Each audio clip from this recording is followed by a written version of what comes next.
You see the Old Glory straight out. Wind chill at 20, but the projections were it could go down into the about 5 degrees chill factor. So it's going to be a day when we'll probably have the ball turned over. It's tough to hold on to. Now the Patriots ready to kick it off.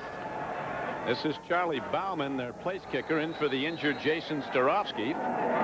He's got the wind at his back, and he booms a high kick that's going to carry down into the end zone. And wisely, A.B. Brown of the Jets elects not to bring it out. So the Jets open up 1st and 10 at their 20, working into this gusting wind out of the north. From Northampton, New Hampshire. Melissa is this week's winner of the The Jets have defeated the Patriots the last 3 times they've played. Beat them soundly both times a year ago.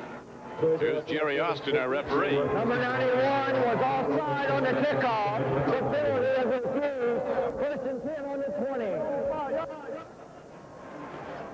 To register. Offensive line for the Jets: Criswell, Cadogan, Sweeney, White, and Eatman. Irv Eatman's not allowed a sack. O'Brien at quarterback. His numbers moving up nicely. Blair Thomas, they're waiting for the big game from him. Brad Baxter has scored 8 touchdowns. Toon and Moore, 2 terrific wideouts. Dresser starts at tight end for the injured Boyer.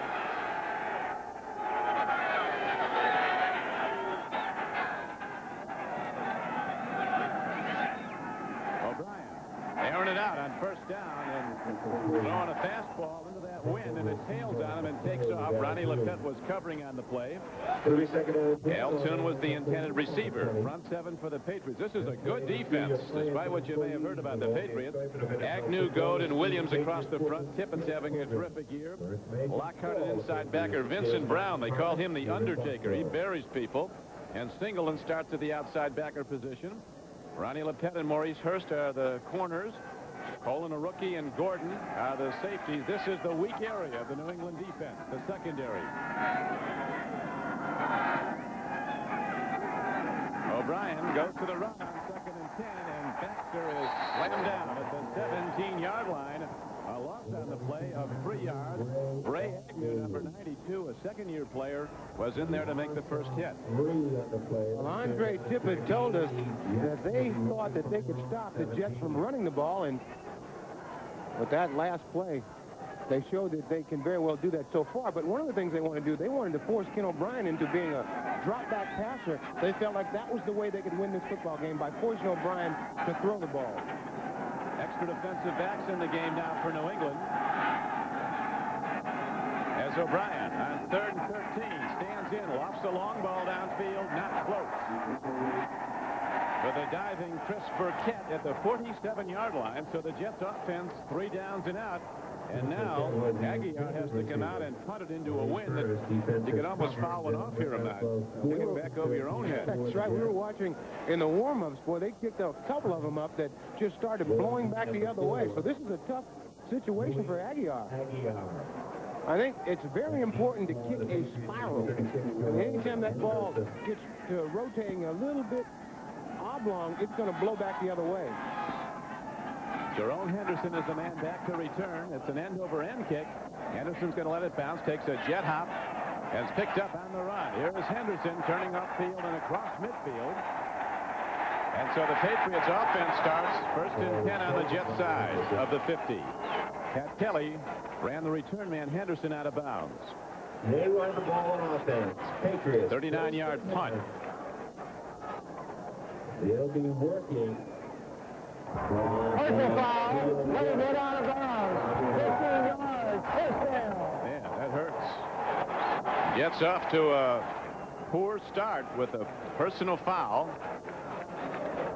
Kelly hits the return man Henderson out of bounds, and so the Patriots, with the wind at their back, start inside the Jet 30 amount. And they've got, the most important thing about that, they've got the wind at their back, so they have an opportunity to not only get Leonard Russell started, but if they want to throw the ball, they're in a perfect position to go up top. Wind is going to be a major factor all day long. It's not going to let up. Double tight ends now in Cook and Coates. McMurtry coming in motion on 1st down and 10. Hugh Millen, the quarterback, hands off to that standout rookie. Leonard Russell, he's hit by Kelly, and the Patriots cough it up, and the Jets have the ball. So the Jet defense comes up big on the Patriots' first play from scrimmage. Frees the ball from the rookie Leonard Russell. Eric McMillan has forced his 5th fumble of the year. We're talking about maintaining that enthusiasm and excitement, but when you come up with a play like that, it just really takes the wind out of your sails. There you see Leonard Russell taking a handoff, trying to spin for extra yardage, and that ball is just popped out of there, right there. You see it pop out.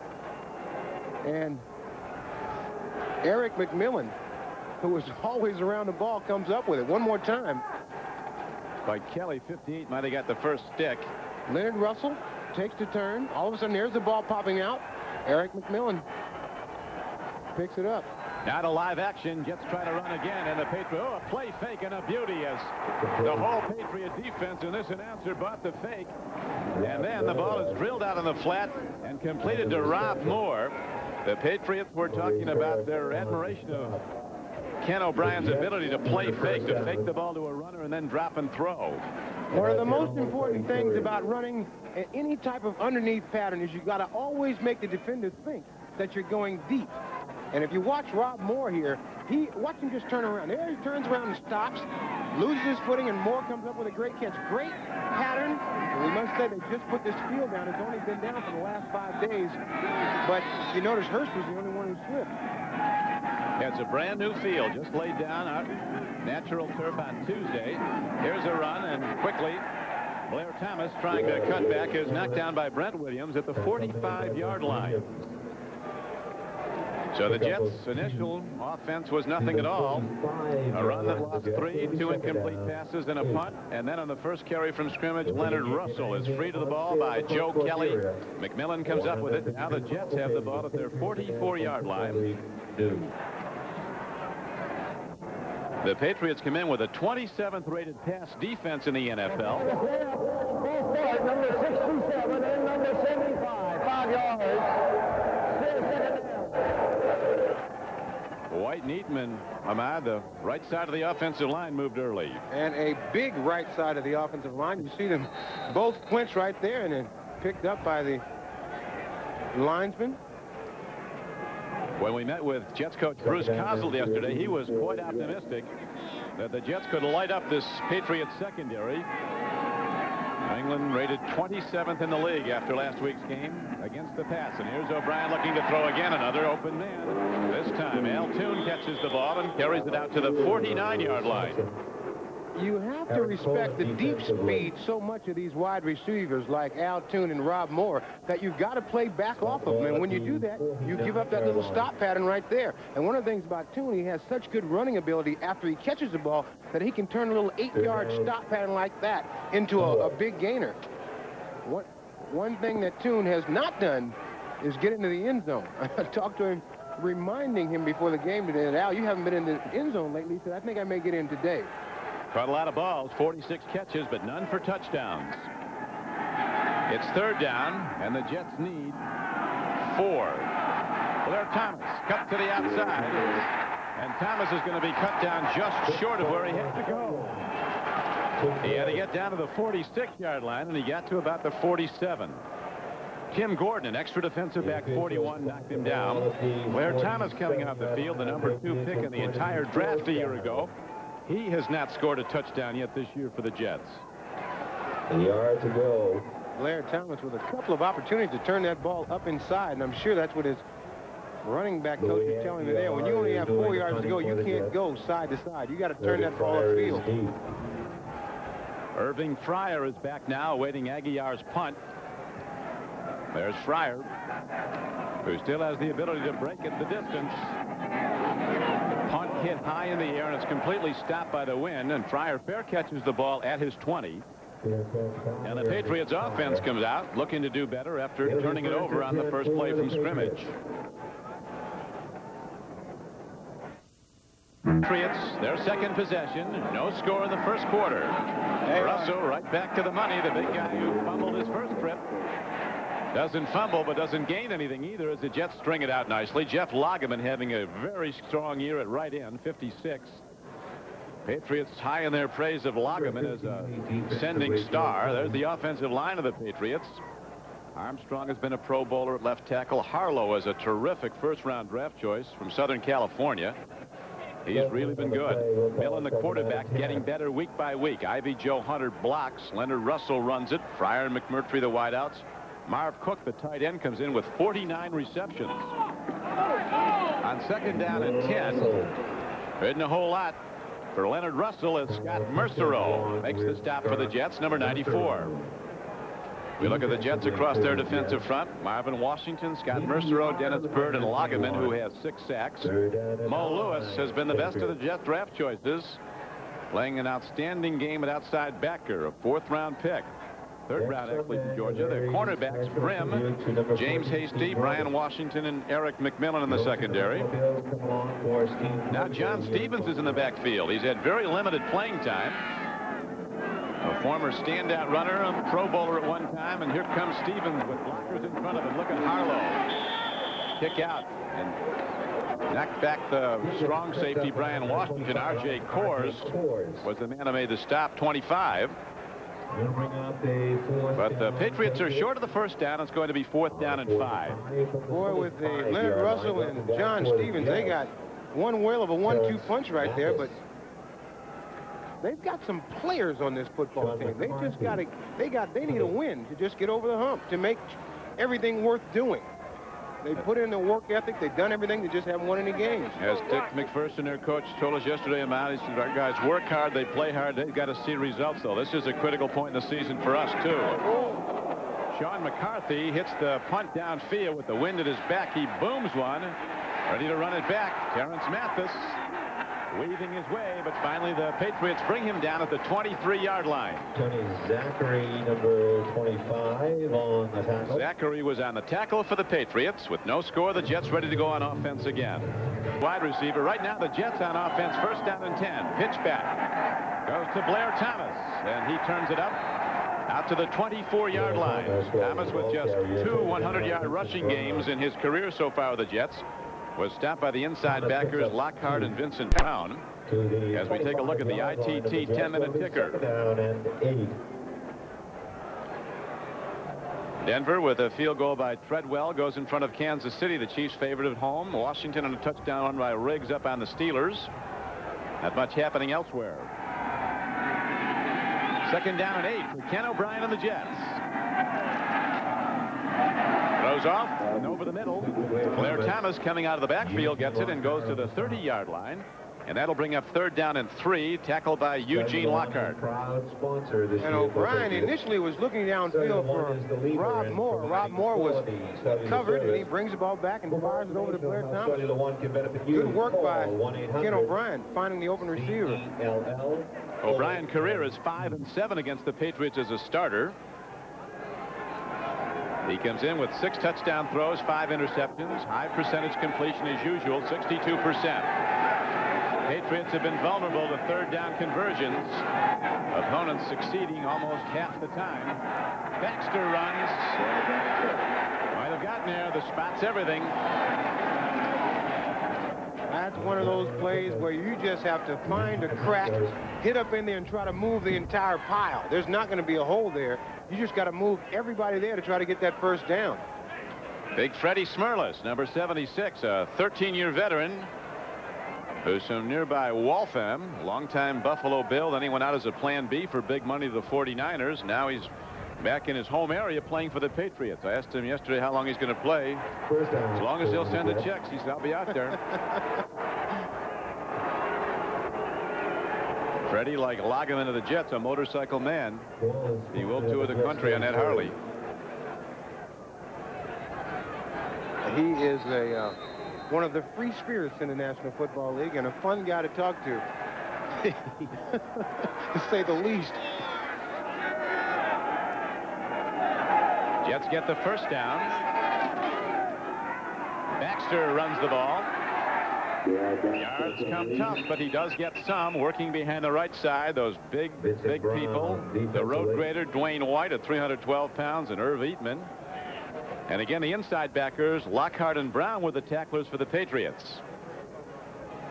official spot the ball. Brad Baxter with the 8 rushing touchdowns. He's tied for the American Conference lead with Okoye of Kansas City.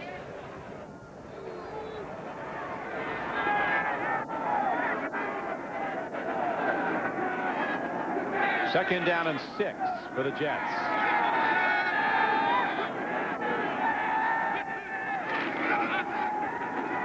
O'Brien again holds the defense, releases the ball, makes the connection. Al Toon is on the run and down inside the Patriot 35-yard line. Maurice Hurst ran him out of bounds, but the Jets hit the big gainer, 28 yards. When you are intent on stopping the run and you line up everybody up on that defensive front, O'Brien with a fine fake there to Baxter and catches Toon coming all the way across the field.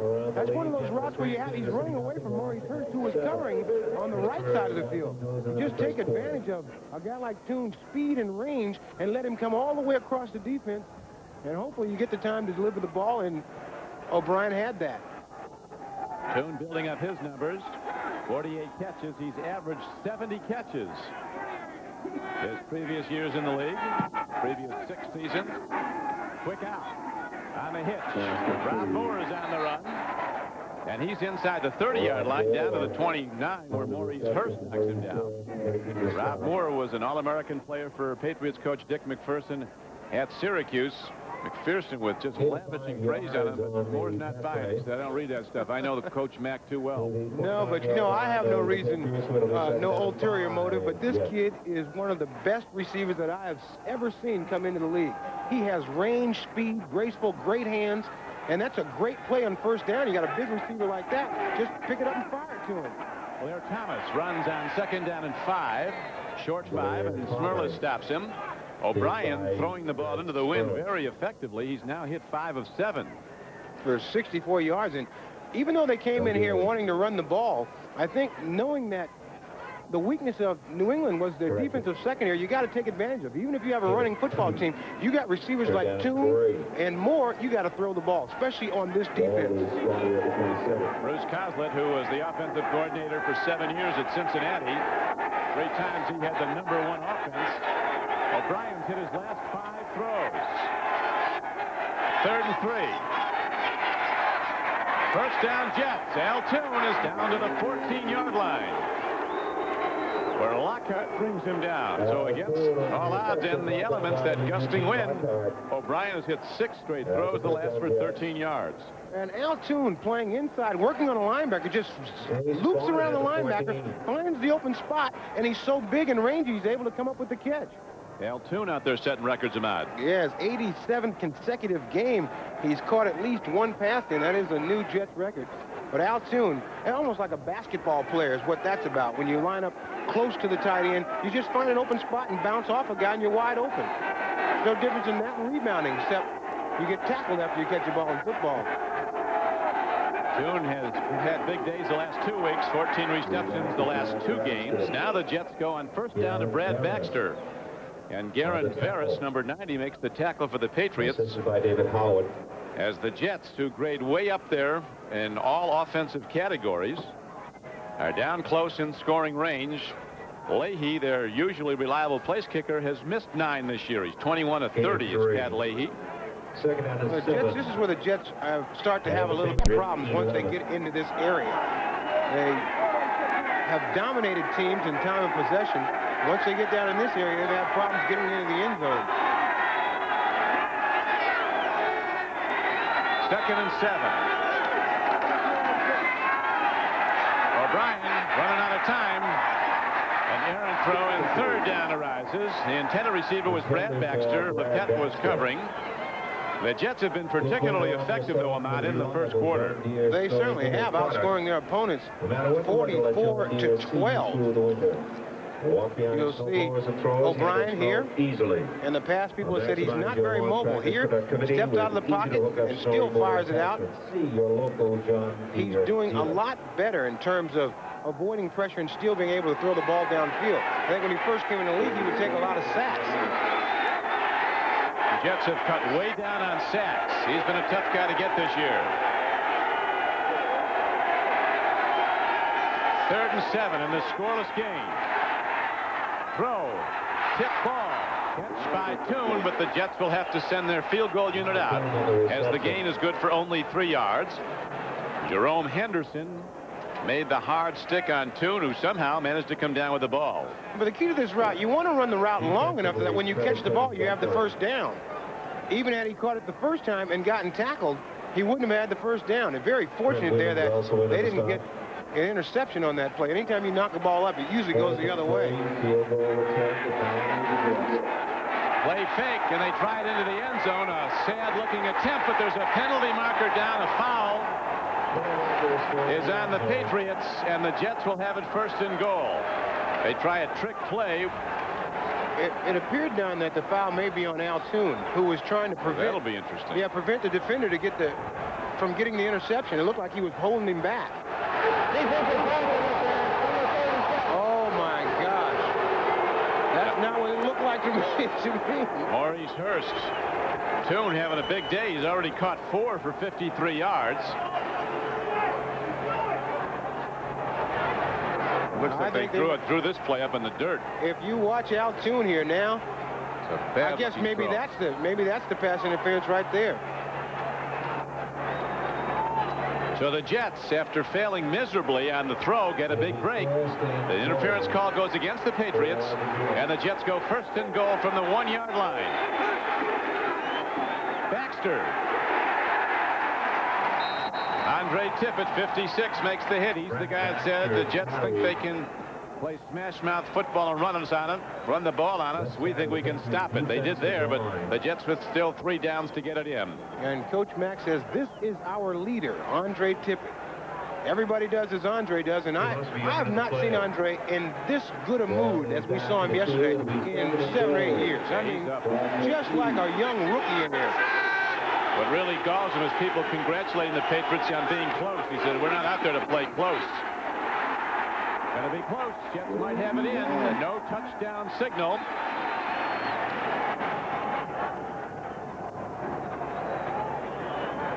As you get older, Don, in this league, you realize that the future is now. Tippett can't sit there and think 4 years from now we're going to be very good, because he may not be there 4 years from now. A.B. Brown, the carrier, gets down close, but not in. Great defensive stand by the Patriots.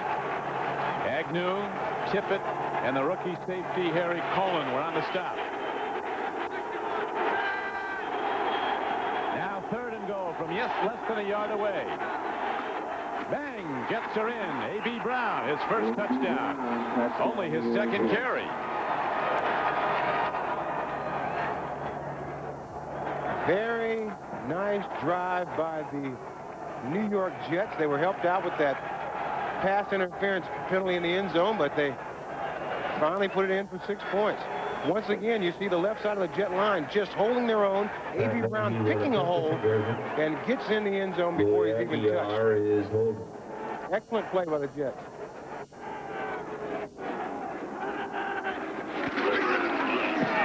Leahy's extra point attempt is up and good. So the Jets capitalize on the pass interference call, and with 42 seconds to play in the first quarter, they take a 7-0 lead. National Football League touchdown. John Vaughn and Marvin Allen are now back to await Aguiar's kickoff. Aguiar, the man who threw that errant pass into the end zone on 4th down, a fake field goal drive. But an interference call gave the Jets new life. Wynn catches it. Here's John Vaughn, a rookie from Michigan, diving on the ball. A good move by Vaughn. As you know, once it travels 10 yards, that's a live ball. It's up for grabs. Anybody can get it. And the Patriots offense comes back out. So plays to just 4 for New England. New England fumbled on its first play from scrimmage and lost the ball. 7-0 Jets. 1-yard touchdown run by A.B. Brown. Millen improving rapidly at quarterback for the Patriots. Lockett left early, then got back. Here's a throw to Irving Fryer. And he's run out of bounds at about the 27-yard line. A gain on the play of the 7 yards. As we again check the ITT 10-minute ticker. Jeff George has thrown a touchdown pass for the Colts as they're up on the favored Chicago Bears. Green Bay and Minnesota tied up. Atlanta on a field goal by Norm Johnson has taken a lead over Tampa Bay. The Indianapolis Colts had scored a total of 4 touchdowns in their first 9 games. They scored 4 last week against the Jets. Millen told us yesterday he wanted to throw more on first down. Now on second down, he takes a look, makes the throw, and there is his tight end, Marv Cook, who's all the way out to the 46-yard line. Rookie linebacker Mo Lewis finally ran him down. Lewis in pass coverage, but he runs him down 19 yards downfield. The thing that makes that important is having a guy like Irving Fryer that can clear it out deep. Ready to start the second quarter now at Foxborough. The Jets with a 7-0 lead. The Patriots just got their biggest gainer. A 19-yard pass from Hugh Millen to his tight end, Marv Cook. Millen comes in, completing 63% of his throws. He's been sacked a lot, 25 times. Now he makes another good throw downfield. And again, he delivers the ball to tight end Marv Cook. Defensively, Mo Lewis. And the Patriots are starting to move the ball on the Jets. Using all those high percentage passes. And that's the way they move their offense, by using those high percentage passes and letting Marv Cook work between the linebackers. Big story early in the game is the passing of Ken O'Brien to the Jets. He's hit 8 of 10 for 80 yards, getting him downfield for that go-ahead touchdown. For those of you just tuning in looking for Bob Trumpy, he's not here. He's in Hawaii. Now the Patriots go to the power run. The Jets really looking to free up the football. They made no bones about it. They're going to try to beat up Leonard Russell. This guy is a big target, and he is tough. 22 years old today out of Arizona State. And McPherson, as he was telling us yesterday, Ahmad, he expected him to really go after Leonard Russell. Everybody does. This guy's hurting all over, but he's just so tough. He's in there every week. That's the life of a running back. I've always often said that running back is the toughest position in professional football, because every time you carry the ball, you get hit by 3 or 4 different people. And during the course of the week, you can't even walk till about Saturday, then Sunday you play again. Bang. A big stick put on Leonard Russell. Mo Lewis, who can do some hitting. Mo takes it very seriously. Has an unlisted phone number out in Long Island. Nobody can call him. He concentrates all week. 2 people get a call from every day. His fiance and his mother. That's it. And the rest of the time he's concentrating on football? They don't want to hear from anybody. Mo, lighten up, babe. Don't call me. I'll call you. It's a big world out there.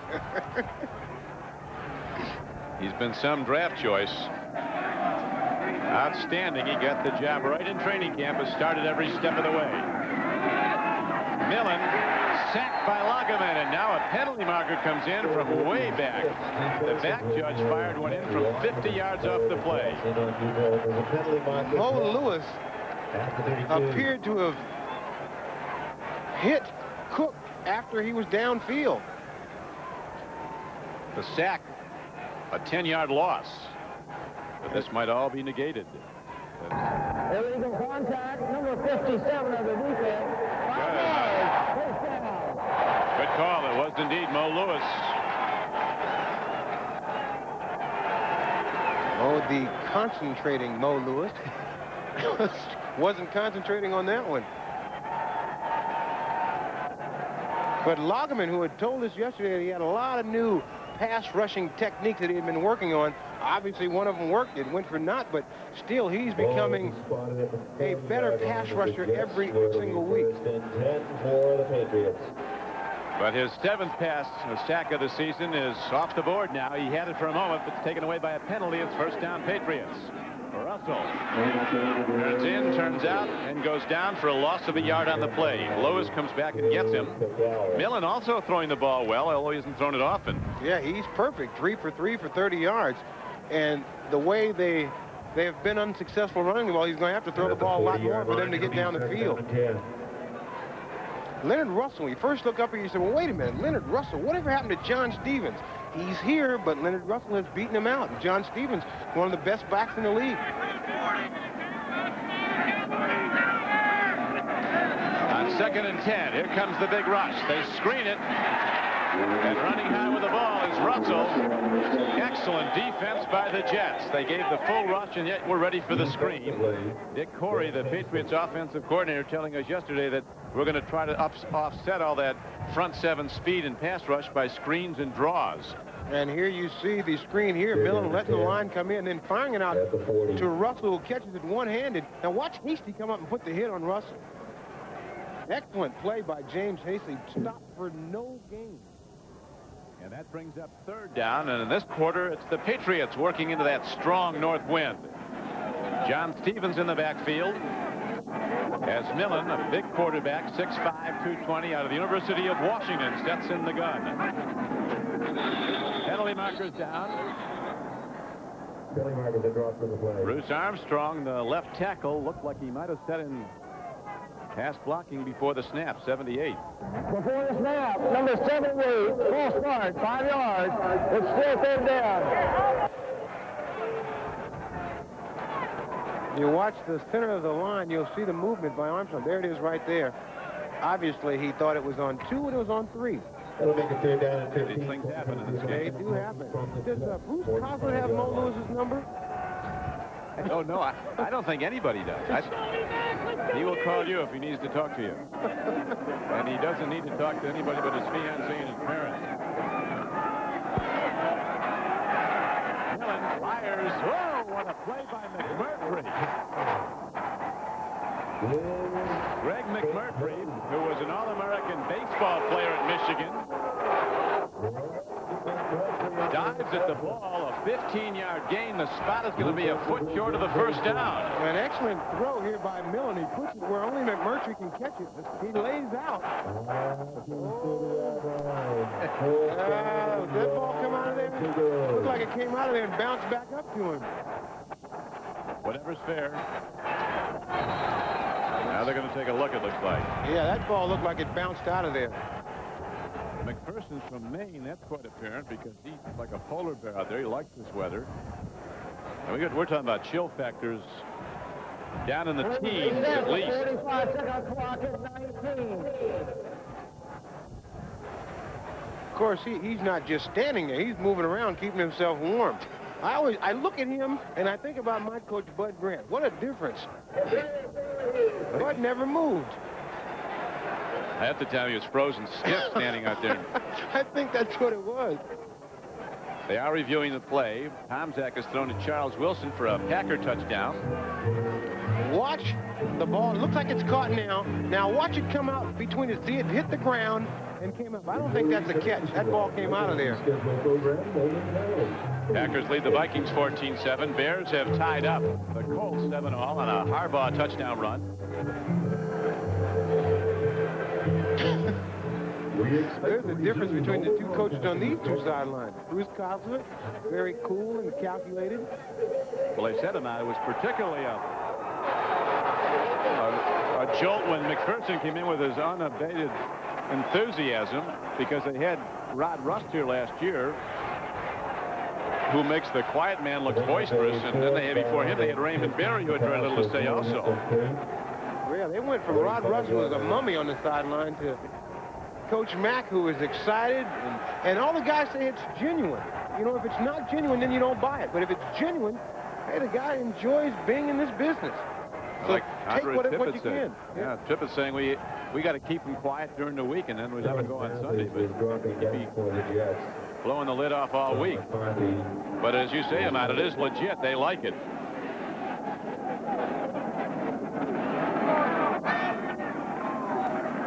Coach Mack. I think when I grew up and I thought of coach, in my mind, it looked just like Coach Mack. Yeah. And he is a football coach. 10 years at Syracuse, a very successful program there, and then at age 60, he leaves to take over a 1-15 NFL team. If at first you do succeed, try something harder.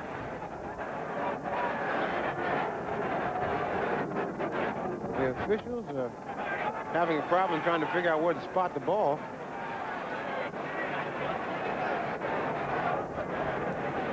Terrence Mathis is back for the punt.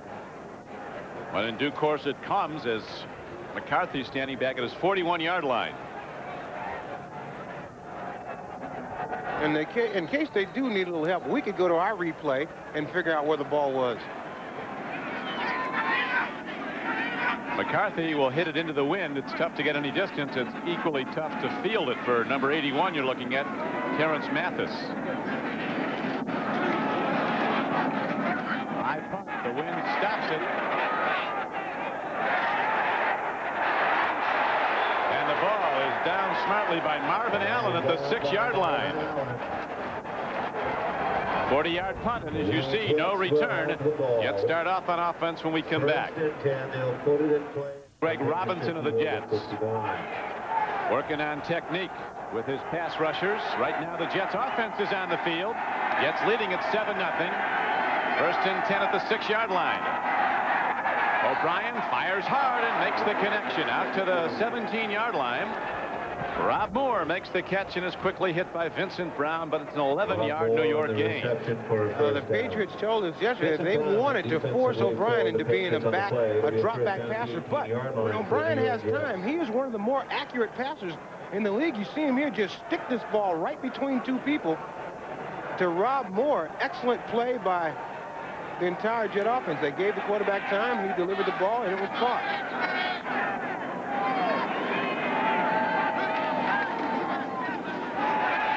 O'Brien eludes the rush, swings it out. Blair Thomas still on the run. He's out close to the 30-yard line. An 11-yard gain again for the Jets as on this cold, windy day at Foxborough.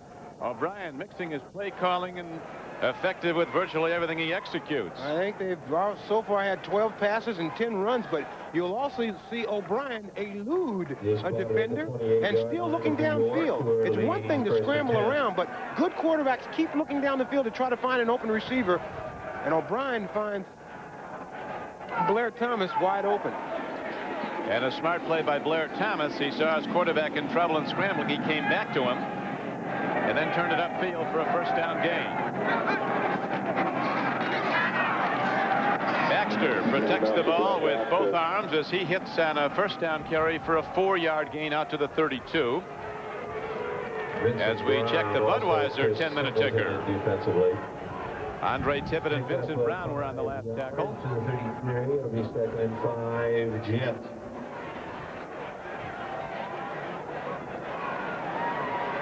Minnesota playing outdoors, where they used to win all the time. Now they can't handle it. They can't handle it. Too cold. Game moving along quickly. 8:20 to play in the first half. Second and a long 5.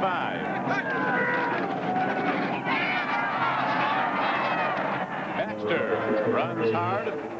Agnew 92 and Lepet, one of the corners, came up to make the tackle on Brad Baxter, who's averaging 3.5 yards a carry, a punishing runner. Yet say that he's about as subtle as a train wreck the way he goes into a defense. He's looking to hit people. And he does a fine job of picking cracks in the defensive line. He broke that ball back and found an open spot and ran it for the first down. Rob Moore told us that last week's game embarrassed them, and their practice this week was much more up-tempo than the week before that. O'Brien airs it out. First down. It's Lonnie Lepet had the ball served up to him. He had an open track to the end zone, but all for naught as he was hitting a bad place. Right in the hands. There you see miscommunication between wide receiver and quarterback. O'Brien expecting Rob Moore to break this ball into the post. Underneath the never behind him, but underneath him. Anytime you break behind the cornerback, it ends up being an interception because he put that ball right in the line.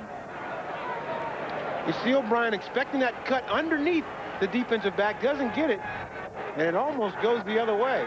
As you pointed out a long time ago, Matt, if he could catch it, he'd be playing offense. That's right. Lepet. Al Toon can catch it. He's been doing that a lot today. He's caught 5 already. Maurice Hurst runs him out of bounds, but the Jets continue to move the ball downfield. Next Sunday, NBC Sports presents an exciting NFL football doubleheader beginning at 12:30 Eastern Time with NFL Live. Then you'll see the AFC East leader, the Buffalo Bills, take on these Patriots.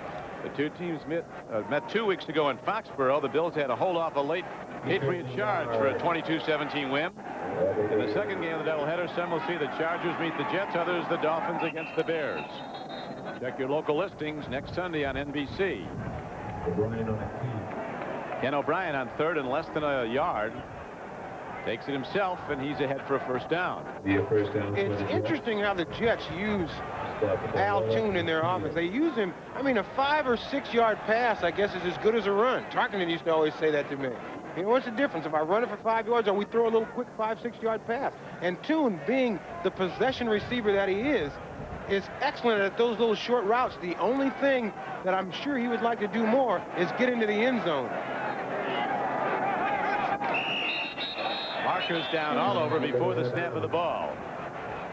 Al Toon putting up Hall of Fame numbers. He now has, Before the snap, number 69, false start, 5 yards. on Criswell of the Jets. Toon has 463 career receptions.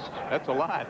And yes, that is quite a few. And the way he's going to have about 800 if he plays 4 or 5 more years. He has 51 this season. As we mentioned, he's averaged 70 a season, 70 receptions a season his previous 6 years. And O'Brien keeps putting up the numbers throwing the ball. 10 for 14, 115 yards.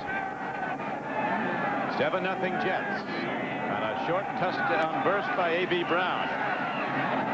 Again, O'Brien, very accurate, throwing the out pattern to Rob Moore. Lepet covering for the Jets. Go on first down with something as good as a 5 or 6 yard run. And they get back the lost yardage. You get those big rangy receivers like that and hit them with those little quick out balls. All they need to do is break one tackle, and they're off to the races. And that's why they use Toon and Moore the way they do, because they're big, strong receivers that are able to break a tackle by a defensive back and maybe be off to the races. Moore's caught 4 for 39 yards. It's 2nd down and 10 for the Jets. O'Brien takes a deep look. Now he has to hurry, and they're going to...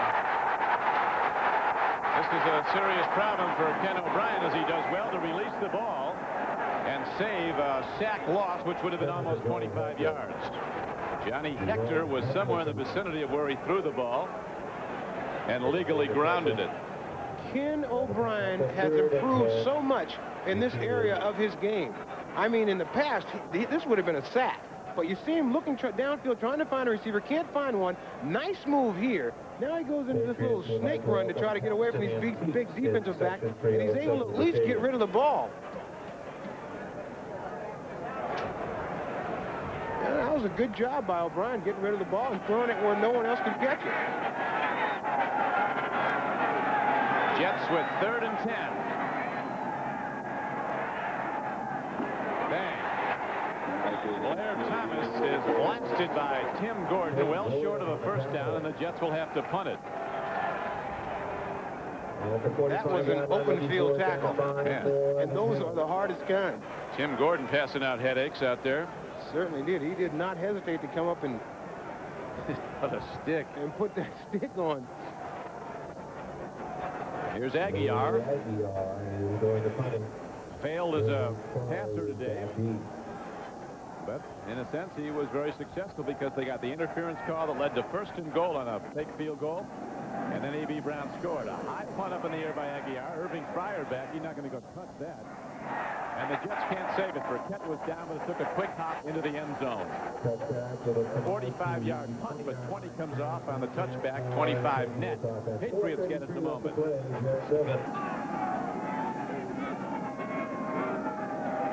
Millen looking to throw off the long count. Here comes the rush. Whatever that is, it's not what he wanted. The Jets pick it off. Scott Mercereau, of all people.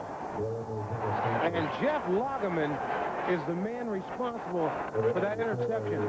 He tipped the ball just as Millen was getting ready to throw it. He was the one putting the pressure on Millen in the first place, but just before Millen released the ball, Lagerman just tipped the back end of it, which threw it way up in the air like a pop fly. Not too often you'll see a defensive tackle intercept a ball downfield. Lewis also put a lot of heat on along with Lagerman, as the Patriots have now turned it over twice today. You'll see, watch Millen, number 7, and then just over the top, that's Mo Lewis that tipped the ball. Just over the top, Mo Lewis gets his hand on the ball, which forces the interception.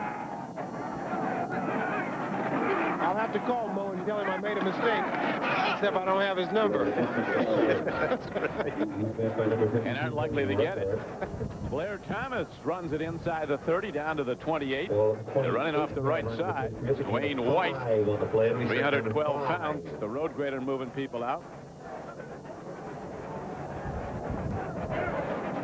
See the giveaway takeaway numbers. There is Momo. I'm sorry, it was you that tipped the ball. Guess I have to tell him this way, seeing that I can't call him. The other guys want to talk to him. They can't talk to him during the week. They can't get him. Second down and 5.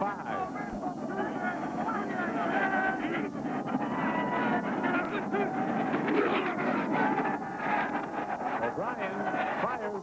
That's offensive interference, and there's no flag. Blatant offensive interference by Moore. The official standing right there didn't call it. Very slick by Rob Moore. That was a slick jump. Because that was an interception. Rob Moore knowing We're a long way from the field. We can see. Hurst was going to have a jump on this ball. Watch him reach out and just pull him down. Flat out Back. offensive interference.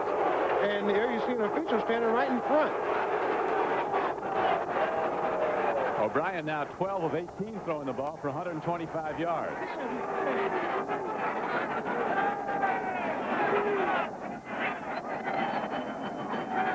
Third down and 5. O'Brien with a wind at his back. Got some time. He fires. He's got a man down inside the 10-yard line. Altoon is down to the 7. Altoon is so dangerous when he runs those crossing patterns over the middle. First of all, if you have watched Altoon over the years, you know that he is fearless coming over the middle. And O'Brien here, looking for a receiver downfield, knows that he's got Toon coming across the middle. And Toon, very Toon-like, makes the reception in traffic. I don't know, every time I think of Toon catching balls across the middle, you always see him get knocked for flips, but he's always coming up with the reception. Jets with a big advantage in time of possession, now looking to take a down edge on the scoreboard. They lead 7-0 in their first and goal from the 7. O'Brien on the run. There's a throw and a catch. Touchdown Jets to Chris Burkett.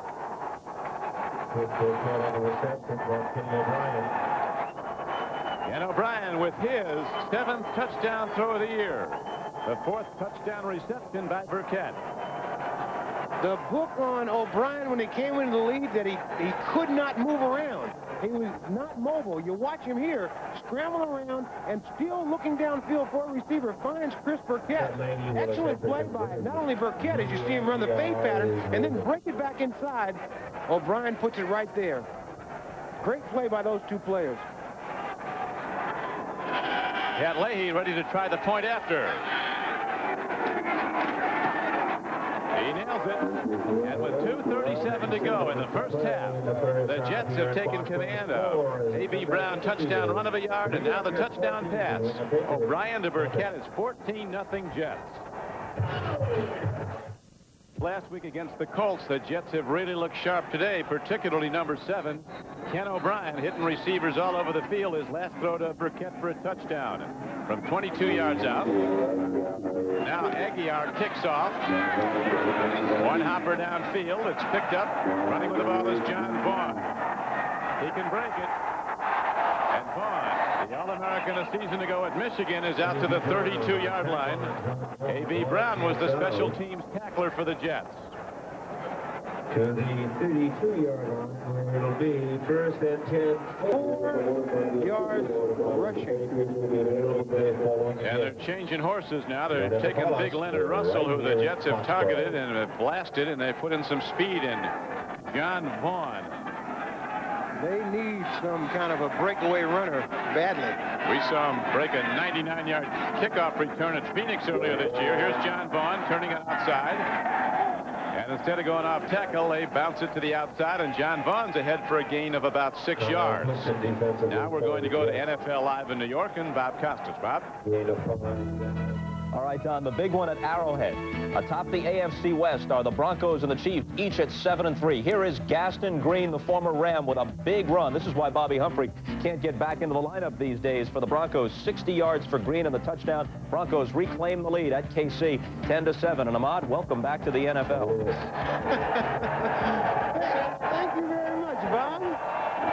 Thank you, Bob. While we were at the update, the Patriots hit an over-the-middle pass play to tight end Ben Coates.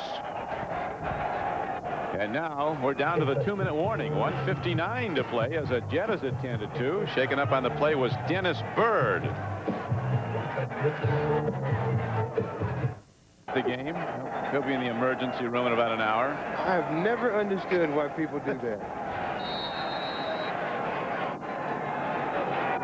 Quite possibly not a well man. Embarrassing his parents like that.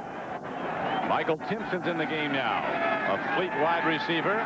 First down and 10 for New England. Jets lead it 14-0. Hugh Millen, soft throw, and Irving Fryer has it tipped away by James Hasty, who the Jet coaches laud as a Pro Bowl cornerback if there ever was one. As we look at the Budweiser 10-minute ticker. 10 from the 45-yard line. Washington building up a big lead on the Steelers at Pittsburgh. Bears and the Colts still tied. Minnesota finally on the board. Next coaching position is going to change next season, Ahmad. Well, it certainly looks like that, and there have been so many rumors about who will be the new man. A lot of people are speculating it might be Lou Holtz. Big rush by the Jets. Dennis Byrd, whose sack production's been off this year, but he steps up a notch today with this is his third of the season. He had 13 last season. He certainly has been on a drought, and I tell you what, this feels good to Dennis Byrd. 20. He just came straight up the middle, and Millen had no chance to get rid of the ball. As it's always funny, guys get sacks and then they beat each other up.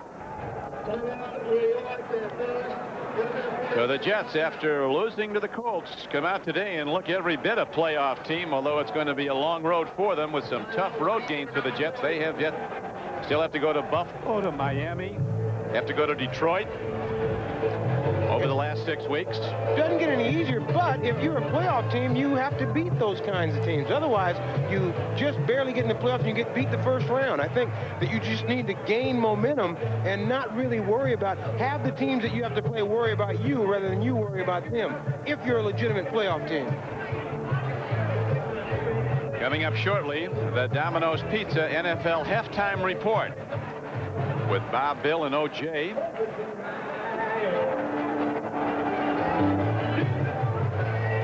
Boys, right now, digging into one of those sausage with green peppers. I was just getting ready to say, I imagine those guys are probably halfway through a couple of them Domino's pizzas as we speak.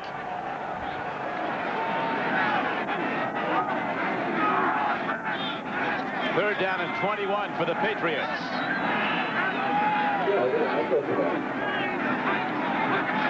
And again, Armstrong, the left tackle, starts early. Markers are down on the play. A lot early. Snap. Ball start, number 78, 5 yards.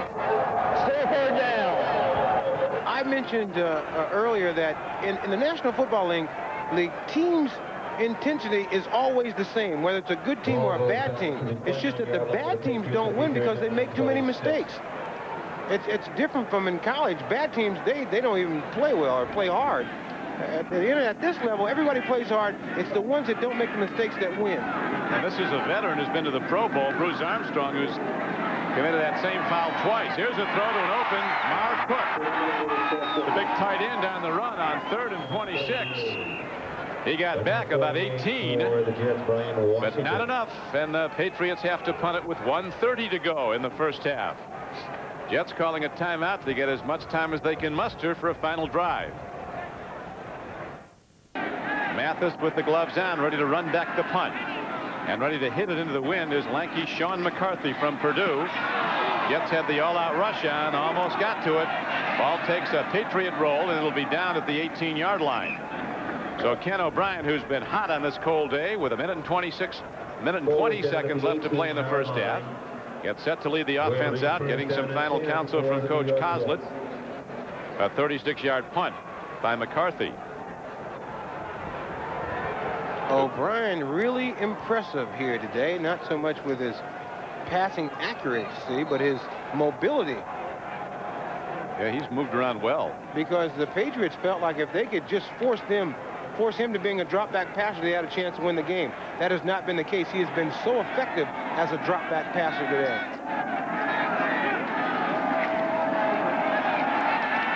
O'Brien steps in, delivers the ball. It's good for a gain of about 7 yards. Out to the 26-yard line. Terrence Mathis, number 81, was the man who caught it. Terrence Mathis on the reception.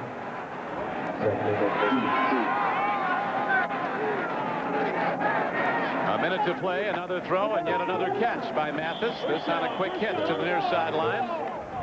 But the tackler, David Poole, who was victimized twice last week by the Miami Dolphins for touchdown throws, keeps the receiver, Mathis, inbounds, and the clock running. Down to 40 seconds to play in the half.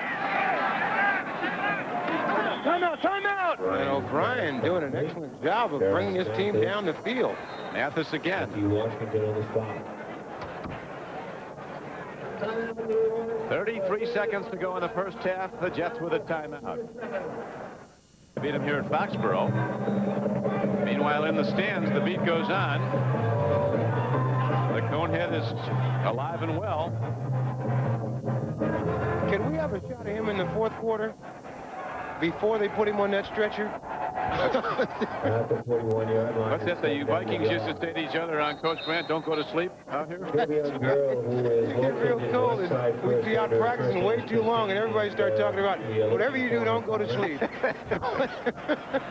That's lights out. That's right. He would ignore that and keep us out there a little longer. And he wouldn't even let you guys wear long underwear. No long gloves. underwear, no gloves, no hand warmers, no heaters. Well, what would didn't he think his team could possibly play better? Out on the field, we're resetting the 25-second clock at 25. I honestly thought he was nuts, you know, because it was that cold that it was like, wait a minute, no heaters, no gloves, no long johns. But nobody would listen to me. They were in such a habit of doing it, they just went on out on the field. O'Brien hands off on 2nd and 10. And running hard is Freeman McNeil. Good to see that veteran, the Jets' all-time leading rusher, back in the lineup. He's had a knee strain that has responded in treatment. Jets down to 19 seconds. O'Brien trying to get him in field goal range. A downfield throw. And the ball is lost by Chris Burkett. O'Brien with a laser-sharp pass. The ball was just tipped before it got to Burkett, and he couldn't keep his eye on it, but a very nice throw by O'Brien. It was 17 of 24 for the day for almost 180 yards. You see, Hurst just gets his hand on it, and also Burkett is looking back into the sun.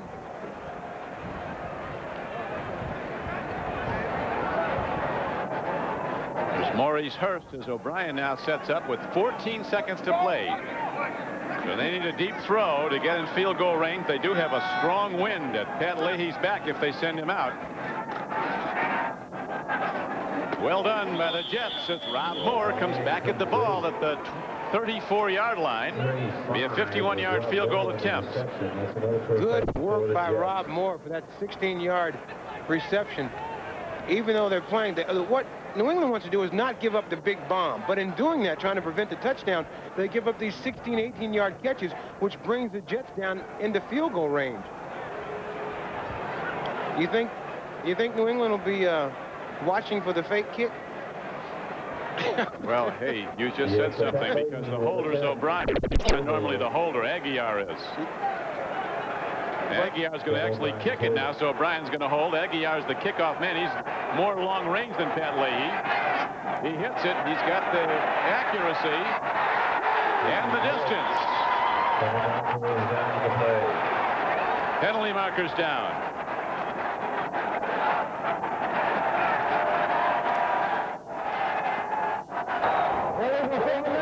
Number 96 was off the line. Only 6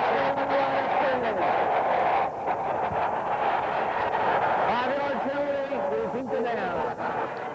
Mark Gunn, number 96, was illegally lined up. So Aguiar, the punter and the kickoff man, gets a chance at a field goal and hits it from 51 yards out. But it comes back. Those are the kind of mistakes that make a coach go crazy. Bud Grant used to say, you know what, you could actually get that guy with no clothes on to go out there and line up in the right spot. Home run ball. Incomplete. It did draw a crowd, but O'Brien, with an excellent first half of football, has led the Jets to a 14-0 lead. Bob Costas is next. Today, but Ken O'Brien, despite the gusting winds and the very cold weather, is having a tremendous day. He's thrown for almost 180 yards and a half, one for a touchdown, Ahmad. This guy's having maybe his biggest day of this season. And the thing that's been so impressive is not only his accuracy, but his mobility. A couple of times he's been under pressure. He's backed out of there, still keeping his head up, looking down the field, trying to find a receiver, and he's come up with a target. He is playing exceptionally well. 18 completions for out of 26 throws, actually for 190 yards, says Ken O'Brien. But you have to harken back to last week. He passed for over 330 yards against the Colts. Things went bad in the second half. They lost the game. It's not over yet. No, not at all. And as New England has done all year, they play hard right to the end. I mean, they'll come out here. Half-to-half improvement is always important. And not only for if you're behind, but even if you're ahead, you've got to improve, play better than you did the first half. An interesting development for the Jets in the first half. A 51-yard field goal attempt just before halftime. And they called on Aguilar to kick it, their punter and kickoff man. And as you saw, he hit it, but a man was illegally lined up in the Jets blocking formation, and consequently, the field goal was negated. Pat Leahy in his 18th year, and Pat Leahy, with the wind at his back, is going to kick it off now. It's a short kick, even with the wind. Here comes Marvin Allen. He's to the 20 and out to the 31-yard line. At halftime, some of the Patriot faithful were talking about the prevent offense they've been running today. They haven't done much. Odegaard was on the tackle. If we look at the Coors Light halftime numbers, Jets dominated the game. Look at the total yardage. 235 to 71 in time of possession, which the Jets have done very well all season. They've had the ball twice as long as the New England Patriots. You know, the temperature is dropping here rapidly. And that wind, I'll tell you, anybody flying north to south is going to get there faster. We got a tremendous wind coming out of the north. As Millen stands in and throws in the direction of his backup tight end, Ben Coates, a rookie that they think highly of. Mo Lewis and Kyle Clifton were covering on the play.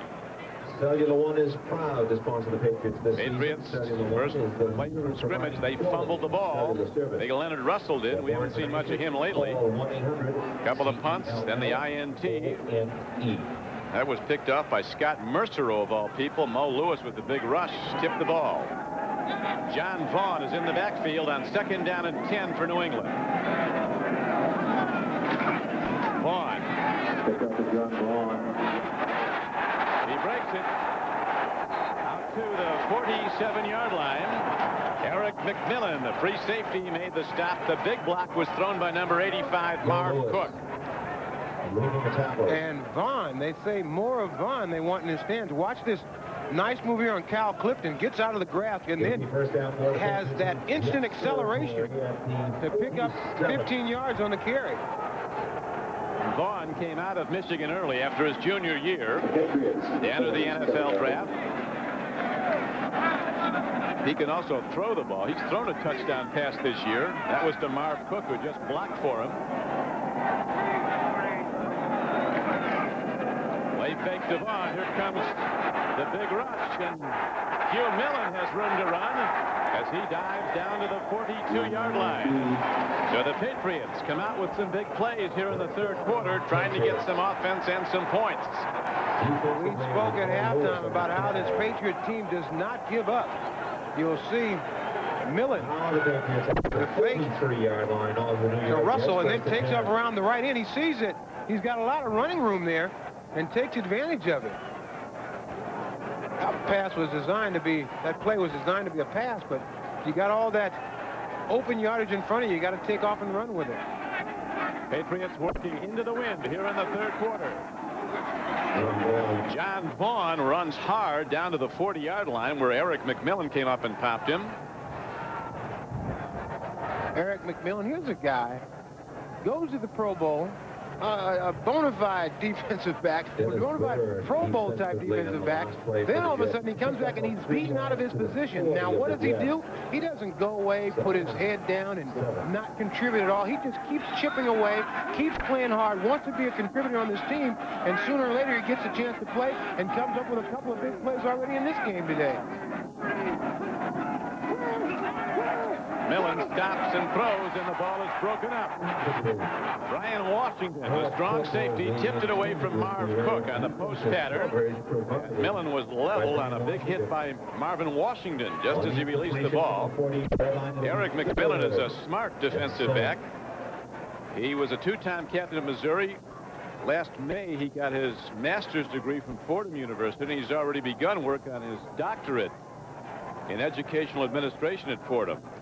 And he learned some of his early football from Ahmad Rashad in the locker room of the St. Louis Cardinals. That's right. I happen to be a teammate of his father's. He is a fine young man, and I tell you, he handled this situation about not starting as well as it could be handled.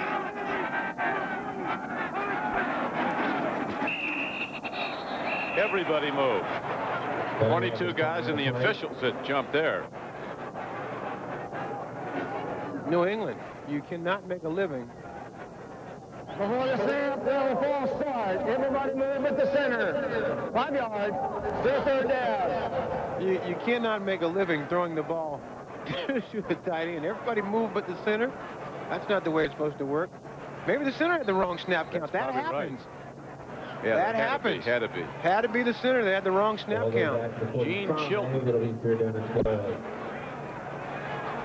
Big Gene says, if I don't snap it, nothing goes. Dick Butkus used to make a lot of centers do that. When he was playing right over the top of them, heck, they'd snap as soon as they touched it. He'd scream those vile epithets at them. Here's a throw downfield, and McMurtry down to the 27-yard line.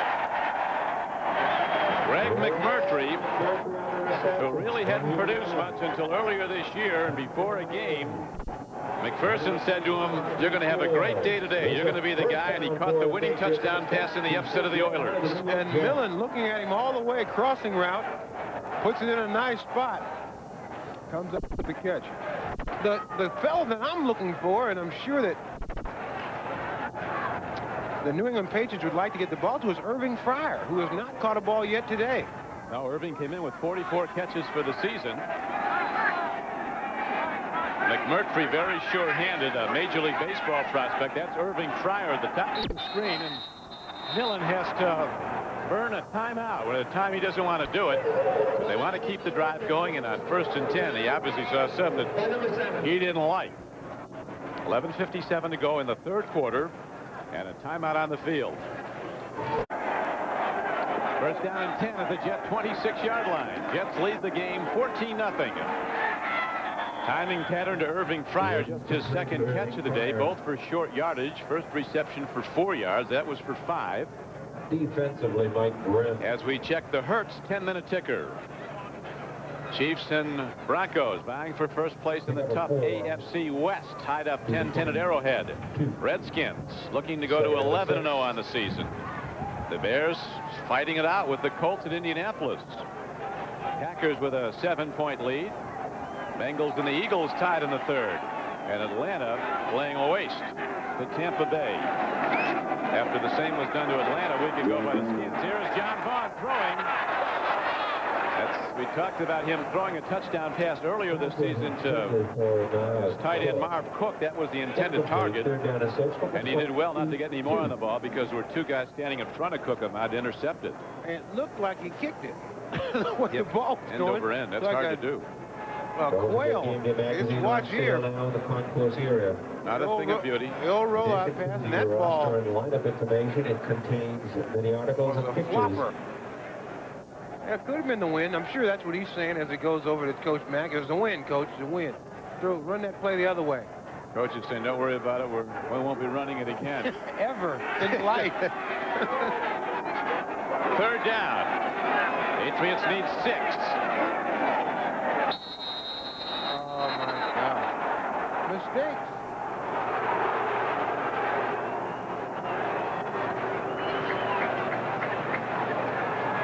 Looks like a delay of game against New England.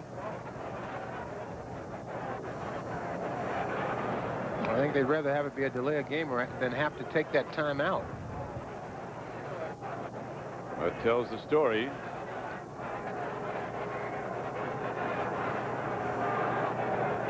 The 45-second clock did not fully reset. We're going to set the 45-second clock at 25. Did seem like a quick 45. It did, but how do you pick that figure?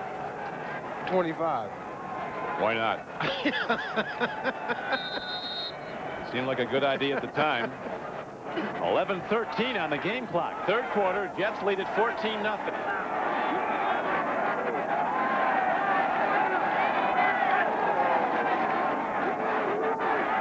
Millen takes a look, and his arm is hit as he delivers the ball. Dennis Byrd got a piece of Millen's arm as Hugh Millen tried to throw downfield. He looked him out like he might have had a lot of room to run up the middle. Well, he did, but he was the entire time he was looking down trying to find a receiver. You'll see Dennis Byrd come up the middle a little bit late. There's Byrd, comes off a block and just gets in there to bother Millen as he tries to make the throw. He could have thrown, run for a first down. Now a difficult field goal try by Charlie Bauman. As you see, he's hit 4 of 4 since he's come in, but this is into the wind. He hits it. And in this game of inches, he is just wide right. 39-yard attempt drifted off into the wind, and so the Patriots continue scoreless. Jets will take over. Enough leg on this kid that was just a little bit off to the right, and it could have been the wind that might have blown it that way. It is a stiff wind blowing in his face. Again, a good take by O'Brien as he drills it over the middle, and it's caught by Rob Moore. And he's out to midfield. The Jets with a big strike, good for 28 yards and a first down. As O'Brien, as his coach Cosma thought he could do, lighting up the New England pass defense. The deeper you run a crossing route, the more likely you will be wide open because the defense stretches. The deeper you run it, you run a route at 18, 20 yards, there's a lot of room over the middle, and Rob Moore found it, and Ken O'Brien found Rob Moore. Jim Sweeney down over the ball at center. 8 in white the guards. Eatman and Criswell the tackles. Good offensive line play by the Jets as the carry by Blair Thomas is down to the 48-yard line of the Patriots. Offensive line playing extremely well. Also, you must have a lot of time to throw a deep route like that, so the offensive line responsible for giving O'Brien time to throw the ball down the field.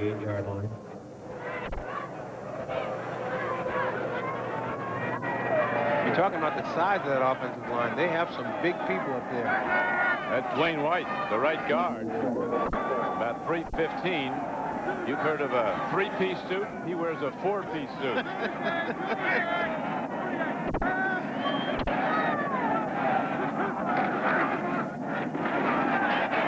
Baxter breaks tackles, knocking people over. Rolling through the Patriot defense like a big bowling ball, knocking people aside. A 10-yard gain after he was hit behind the line. Finally, 2 defensive backs, Poland and Lepet, brought him down. At the 38. Irv Eatman is another big fella on that offensive line who's 6'7", about 300 pounds.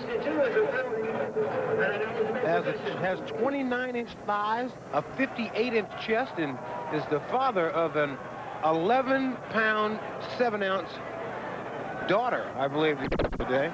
Oh, it's a little boy, 11-pound, 7-ounce boy. I told him that he didn't have a baby, he had a small child. Blair Thomas runs it, but there are markers down, and Vincent Brown was on the tackle for New England.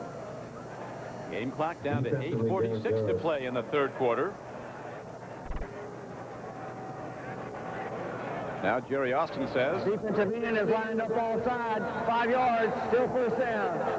That's another one of those things that make coaches get old. It takes no talent to know where to line up. Those are what you call mental errors. Or when you read and say, well, we make too many rookie mistakes. That's a rookie mistake. Rather, if you've been in the league 10 years or 10 minutes, you have to know where to line up. There's the lineup right there. See the middle of the field. Hand was across the ball.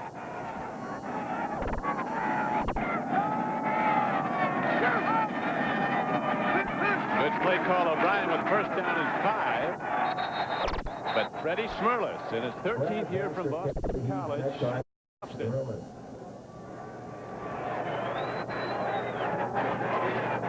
34 years old. Yep, second-round draft choice of the Bills. His college team at Boston College said you couldn't have too many good guys. You were drafted in the second round. They were 0-11 his senior year. It'll be second down and 8 for the Jets. So we were an improving team.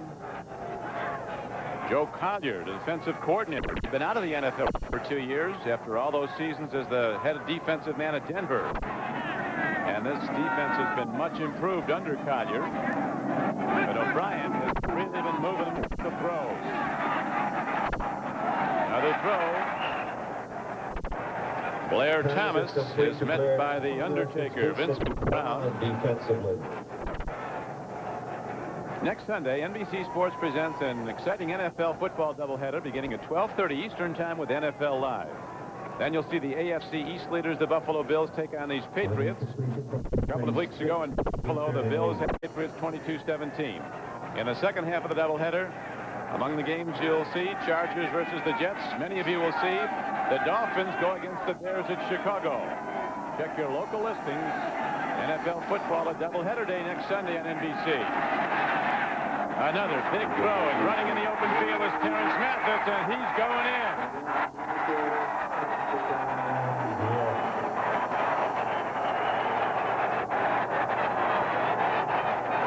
O'Brien continues his mastery, a 36-yard touchdown throw to Terrence Mathis.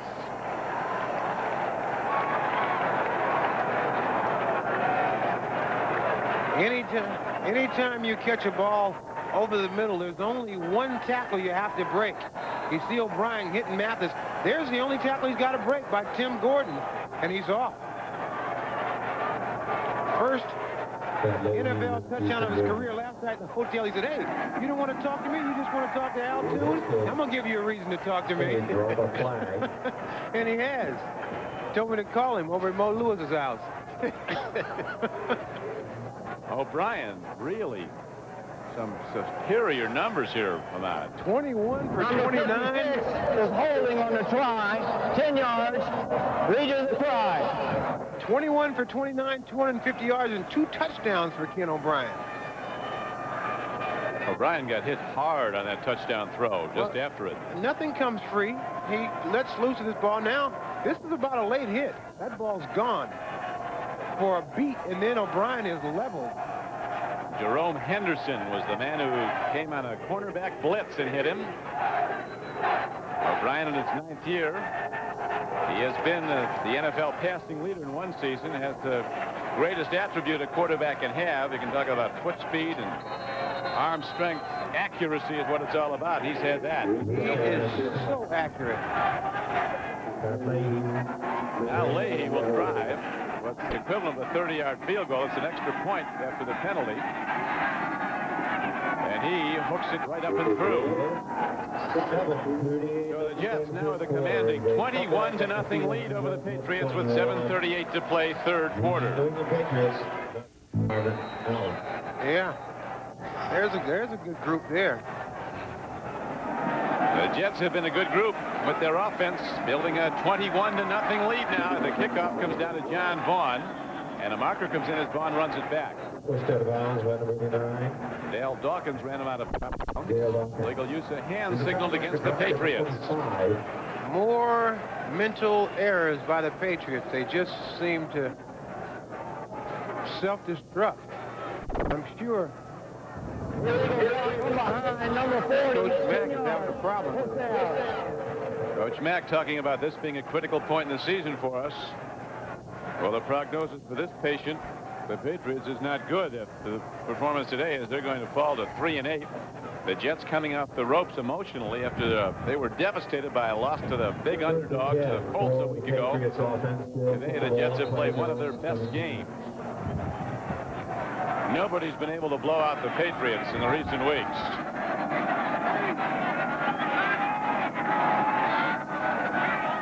Again, Millen looking to fire away on first down. Throwing a catch out to the 24-yard line. Gain of 7 to Marv Cook. Stop was made. Tony Stargell made the tackle. 45, Tony Stargell.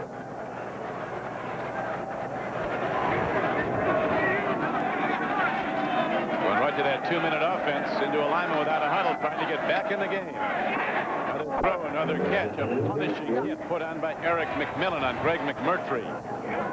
Greg McMurtry on the reception. McMillan just unloaded on McMurtry on that one. But he did a fine job by holding on to the ball. On first down, McMillan looks again. Another throw, another catch. Running up the field is Irving Pryor. Big gainer out to the 48-yard line. Was good for 16 yards and a first down. Hasty ran him out of bounds. You always got to know what sideline you're on, because if you're on the opponent's sideline and you get run out of bounds, they just conveniently make a hole for you to go through. Nobody catches you. Irvin Pryor, with a little out pattern, then gets run out of bounds by Hasty, and watch people move out of the way. Now, if it was on your bench, they'd catch you. On the other side, they just sort of step out of the way and let you keep going. Irving Pryor, a breakaway artist, has not been able to break away today.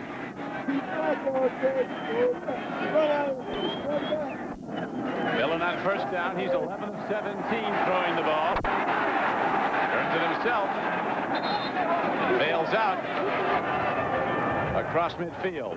Darrell Davis ran him out of bounds. As we check the Hertz 10-minute ticker. Chiefs have now taken a 3-point lead on Denver. They both went into that game 7-3. Co-leaders in the AFC West. Colts playing Chicago tough.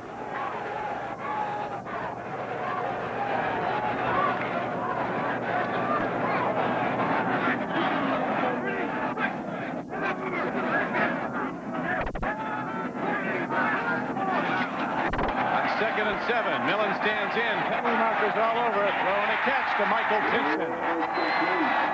A sprinter from Penn State. He's down to the 31-yard line.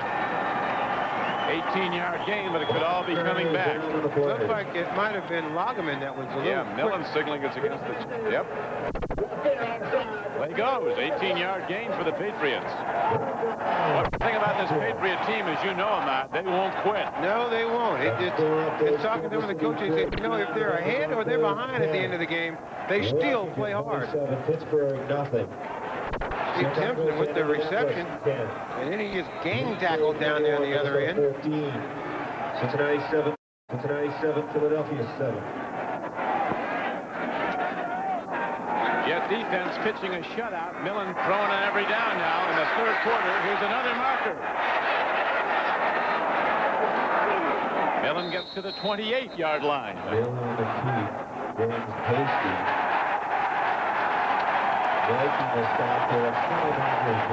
Late call on Bird, but there was also an earlier penalty that might be against New England. We'll see if the officials sort this out.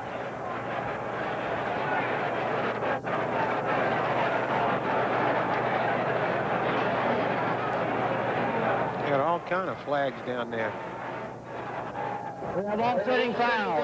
We have an illegal chop block on number 44. Personal foul, unnecessary roughness against number 90. The penalty is offset. Will replayed. Sit down. Dick said, what? Bruce saying the same thing. What? All these guys trying to figure out what's going on out here. But McPherson, he certainly has kept his team playing hard right through to the end. 31-yard line of the Jets. It's first and 10.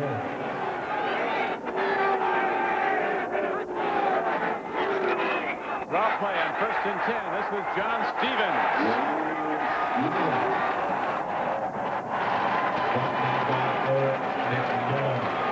A 10-yard gain for John Stevens, whose playing time has plummeted. Second and a This yard. was the guy who was a rookie, rushed for just under 1,200 yards in '88. And you see how his production has decreased since. Strong runner out of Northwest Louisiana. Millen takes a look. There's an open man. It's Mark Cook. He's not done. Inside the 10, down to the 5. R.J. Jay Coors got him, but it was a 17-yard gain on the play. Marv Cook, a big, strong tight end, runs this little out ball, gets rid of one defender here, and then just bulls his way. Back to live action now, and they're going to get Millen. Jeff Lageman, and that'll go as a sack. He set up to throw. That's the second sack of the day for the Jet defense. Lageman, you remember, had one negated earlier. He sacked Millen, then it was called back because one of his teammates had been offside. Second and goal. Whoa. Jets have the ball. Mo Lewis.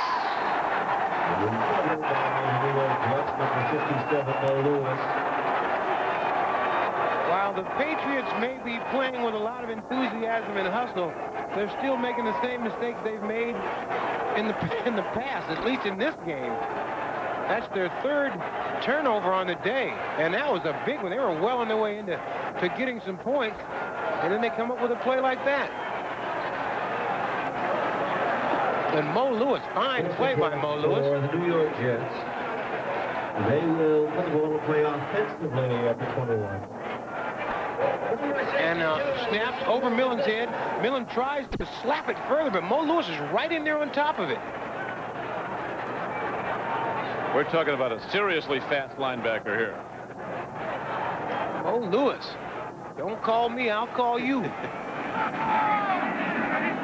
Now the Jets set up on first down and 10, ready to run the ball. No, to play fake the ball. O'Brien airs it out. Rob Moore's going for the ball. And it hung a bit, and Maurice Hurst came back on it and almost had a play. Intended for Rob Moore. As the Jets making the best use of that win, that strong win that's at their back for the remainder of this quarter. Just a flat-out fly pattern, and Maurice Hurst is outrun, but the ball is underthrown. O'Brien has now hit 21 of 30 for 250 yards and 2 touchdowns. Before the Patriots. They had a chance on that one, just not enough leg on the ball.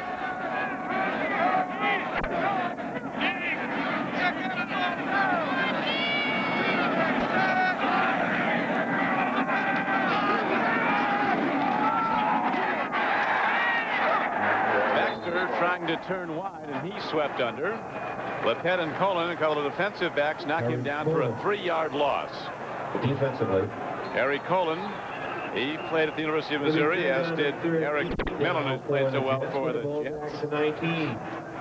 Chris Dressel, Jets tight end, got dinged on the play. He's down. And with 3:20 to go in the third quarter, while Chris gets up, there's a timeout on the field. Target for 3 years of John Elway when they played together at Stanford. Elway has just thrown a touchdown pass to Mark Jackson, and Denver leads Kansas City 17-13. Another long ball downfield, and it's tipped away. Maurice Hurst covering on the play. Chris Burkett was the intended receiver. Intended for Chris Burkett. Jets with over 300 yards total offense in less than 3 quarters. Maurice Hurst is plays this pretty well. Nice knock away. Very good defense by Maurice Hurst, who's been being picked on pretty much today. Yeah, they've been working on him a lot. Aguiar ready to punt the ball. Jerome Henderson is back. Well hit ball with the wind. Henderson goes back, lets it hop, and it takes Karam out of bounds. So the Patriots go on offense just across their 35-yard line. Tonight it's the real-life, all-new adventures of Mark and Brian. Patriots when they pull one big... Last week they were announcers. That's why I thought they were weird. Millen got him down close last time, then a bad snap. Wrecked the dive, and here is McMurtry. Graceful in the air, turning back at the ball, making the two-handed grab for a 16-yard reception. First down for the nice strike by Millen.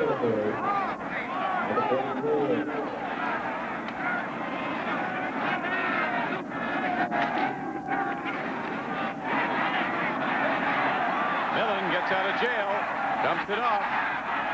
John Vaughn working hard on first down to get just 3 yards. James Hasty makes the tackle along with Marvin Washington. Millen with an excellent job of avoiding a sack and then finding Vaughn for some positive yardage.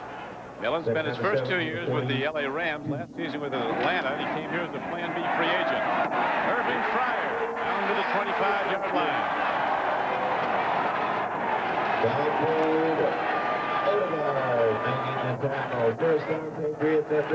It's amazing how when teams go into that 2-minute offense, they're able to find receivers open all over the field. And when they take the time, nobody can get open. Here's Millen taking a look. There's a throw and a catch. Marv Cook down to the 10-yard line. Oh, they're saying it's not a catch. When actually it looked like he caught the ball, it was stripped from him and then he fell on it. I beg to differ, even before I see it, but now let's see if I'm right. There's a catch. Well, now he has it. He has it. Now it's stripped out. One more look. Watch Cook. Doesn't have it yet. Now he has it.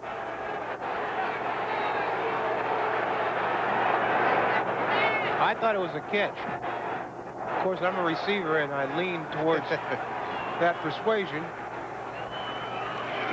Back to live action. Second down. Here's a throw. John Vaughn turning back inside the 20 and down to the 19-yard line. Mike Grimm tackled him as the game clock winds down to 1.5 minutes to play in the third quarter. Did I say that I was a receiver? I am a receiver. You're still a receiver. I'm losing my mind. It's like being a general. Even when a general retires, they still call him general. That's right. Position of honor. McMurtry is down to the 9-yard line. 10-yard gain.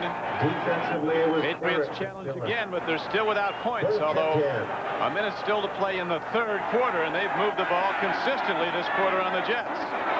Draw to Vaughn. Down to the 3. They were running that in practice yesterday in their 2-minute drill. And Coach Matt, he's fired up. Send him out there, Coach. I mean, you might want to suit him up someday. Coach Mack.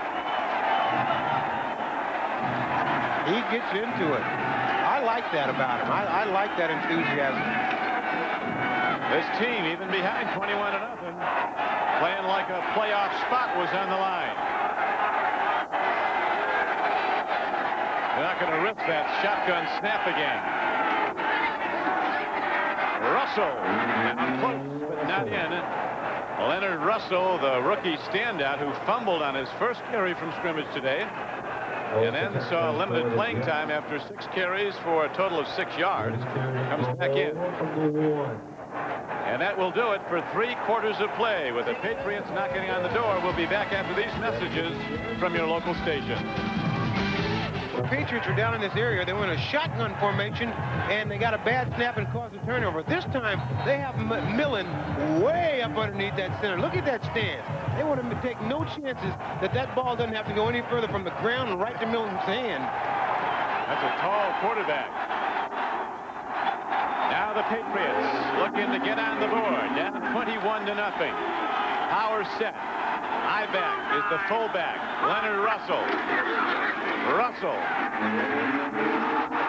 Tremendous defensive play by Brian Washington, number 48, the Jets' strong safety.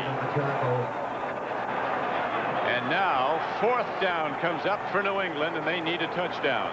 Great play by Brian Washington, but you got to run through that hand. I mean, a big, strong offensive running back like that, you got to run through that. You got a chance to score, put your team in the game, but you can't be stopped by a hand or an arm. As you can see, they only scored 13 touchdowns this season. The NFL averages 21. From the 4.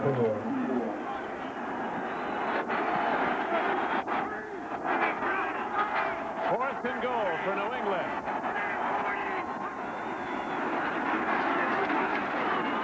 McMillan gets some time. Now he loses the ball. On the worst of times, a are visited again on the New England Patriots. Number 90, Dennis Byrne. Murphy's Law. Whatever can go wrong will at the worst possible time.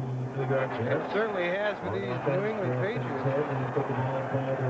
Well, these Jets are coming hard today. And there's Bird right on top of him. Mercereau has a interception and a fumble recovery today. He's having a heck of a day. Doing it all. He's probably touched the ball more times today than he's had in probably the last 10, 15 years of his life. His career. Twice. Great second look. Our producer today for NBC Sports is Victor Frank. Our director, Richard Klein. Executive producer, Terry O'Neill. As the Jets now take over the ball at their 13-yard line, keeping the shutout intact.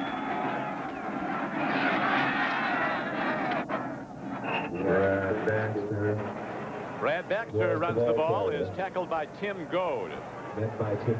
After that loss last week, you could tell being around these Jets that they were embarrassed by losing to the Colts, and they just could not wait to get another chance to go out and show what kind of a football team they were or are.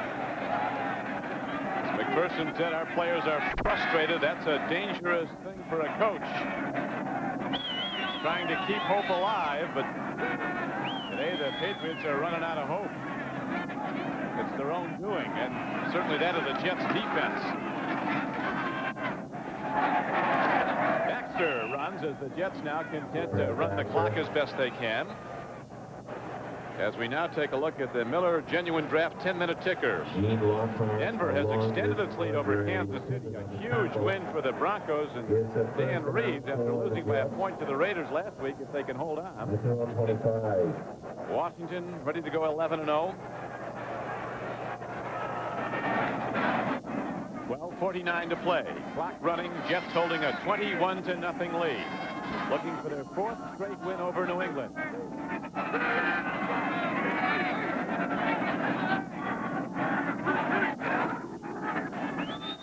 O'Brien ready to air it out deep.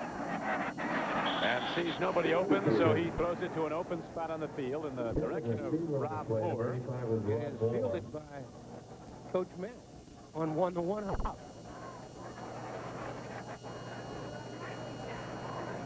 He shows me so. He hadn't put a coat on yet. He likes this.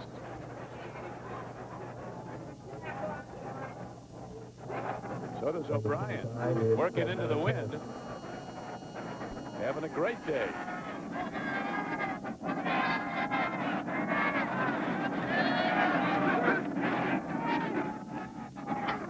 Another throw. Just off the fingertips of the fleet Rob Moore. Going up high with Maurice Hurst right with him. Certainly a catchable ball, but you get one-on-one coverage. You got one receiver who's about 6'4". That's a good route and a fine throw, and just Rob Moore not able to hold on to it. There have been a few drops today, and still O'Brien is 21 for 33 for 250 yards and 2 touchdowns, although he's missed his last 4 throws.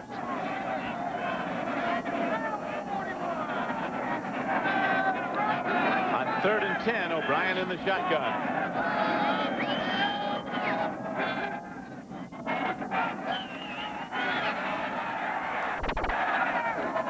Tip ball. Al Toon had it off his fingertips. So just somebody got a hand. It might have been Toon, and then there was the general direction of Burkett, but the ball died before it got to him. Brian gets whacked again here.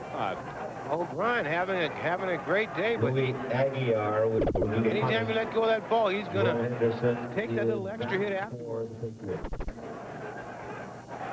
That's for anybody who thinks quarterback's an easy job.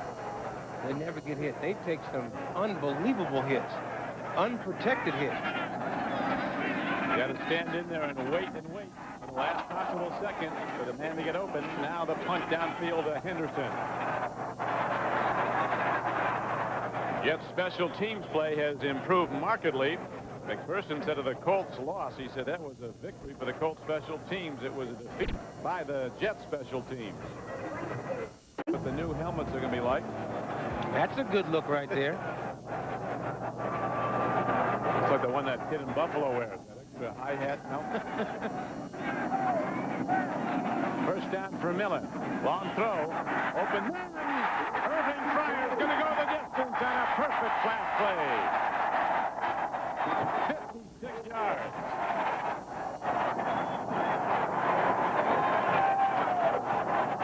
Ain't over yet. Long way to go. Great catch. Oh, is that nice? By Irving Fryer, who did not see the ball until it was about a foot in front of him. Great anticipation by Millen, who just laid it out there. And Fryer, at the last moment, saw it, reached out, and just snatched it. We mentioned earlier he was a game breaker, and he broke that one. Tommy Hudson is holding.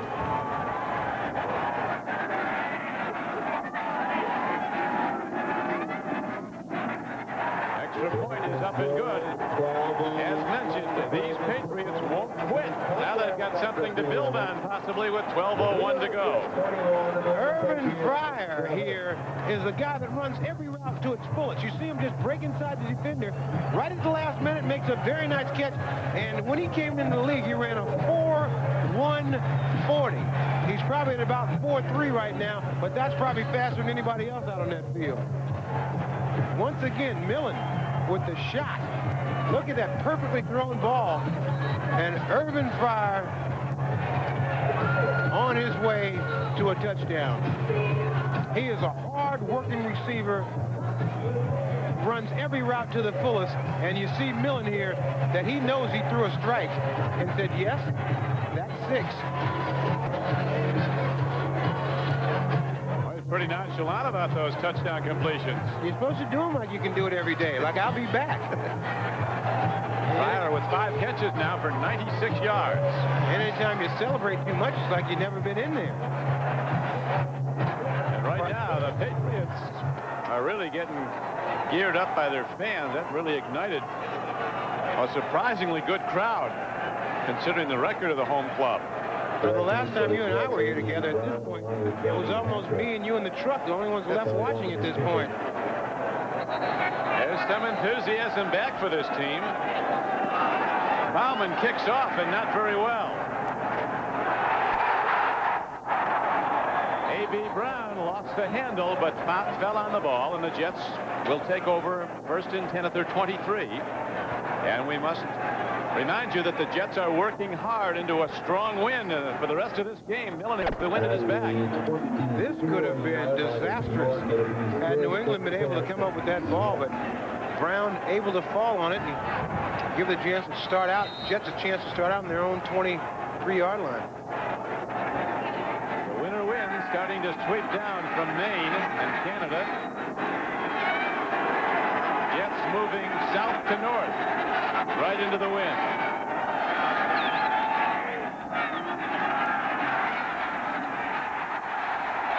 Patriot D slaps it down. That was Chris Singleton. There was a number 1 linebacker, number 1 draft choice out of Arizona. We're up following the Jets and Giants in Parsippany, New Jersey. Singleton's missed the last 3 weeks with an ankle injury. O'Brien has missed his last 6 pass attempts. Bruce Coslick told us last night that this team worried him only in the fact that they play so hard for so long. They always get back in the ball game. And as Pete Carroll, the defensive coordinator, was saying, they play their best when they're way behind. So maybe the key is not to get a big lead. That's right. Johnny Hector runs, and Garen Veras knocks him down. So that touchdown throw, the 56-yard connection from Hugh Millen to Irving Fryer, has certainly picked up the defensive side of the Patriots. Very cold here and not getting any better. You've seen worse, though, Ahmad, in your days as a Viking. I have. I have many days. Every day out there. Yeah, this year is a heat wave in Minnesota.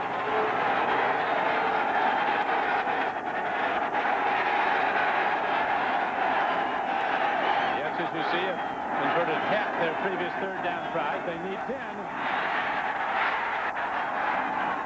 Patriots hold. Jets have to punt. Tim Gordon, who's made a lot of big hits today, just puts one on Mathis. Short of the first down. They needed 10. They got 8. And O'Brien did a fine job of getting this ball away. You see, he's got pressure, tries to run out of it. Tippett's got one arm on him, and he still gets the ball away, but not enough for the first down. Jets taking their time getting the punt off as Henderson waits. Jets want to run as much clock as they can. 10.5 minutes still to go.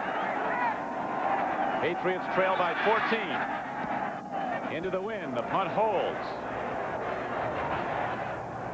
Henderson had it, lost it, and fell on it. Jets might have it. The whole world's after it.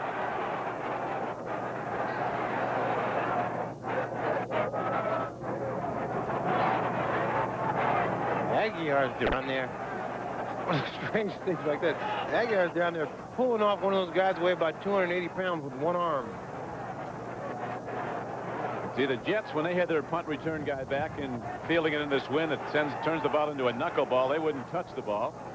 Henderson, for whatever reason, moved up on the ball, which was dropping quickly. And we'll see what the officials rule. They don't seem to know. Therefore, you have to believe it's going to go to the Patriots. They are taking quite a long time trying to figure out who had the ball.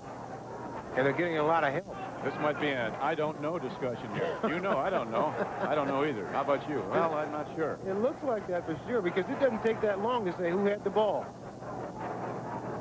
Was it the Jets or the Patriots?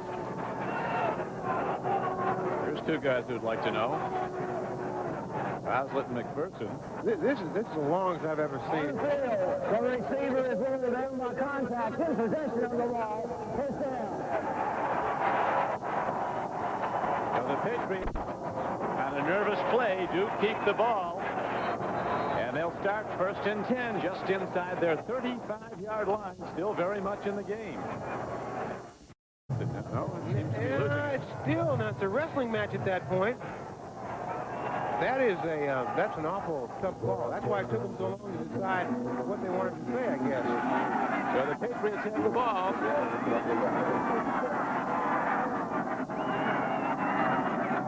Millen firing on 1st down. Long ball. McMurtry has it. And he's out of bounds at the 46-yard line.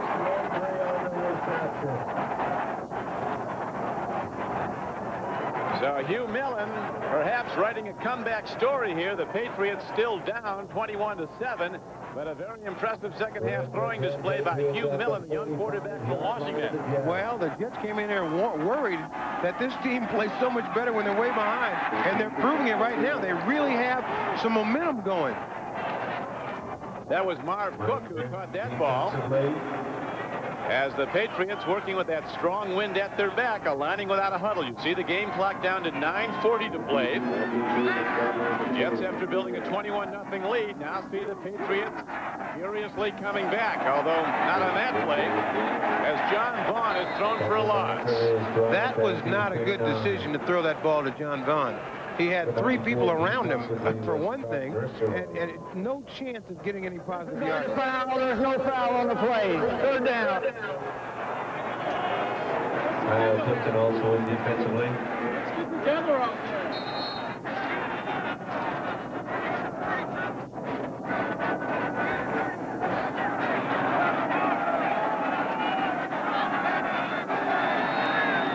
On 3rd down and 12, Millen takes a look. And a poorly advised throw that was not even close to a 1st down. If he hit the throw to Michael Timpson.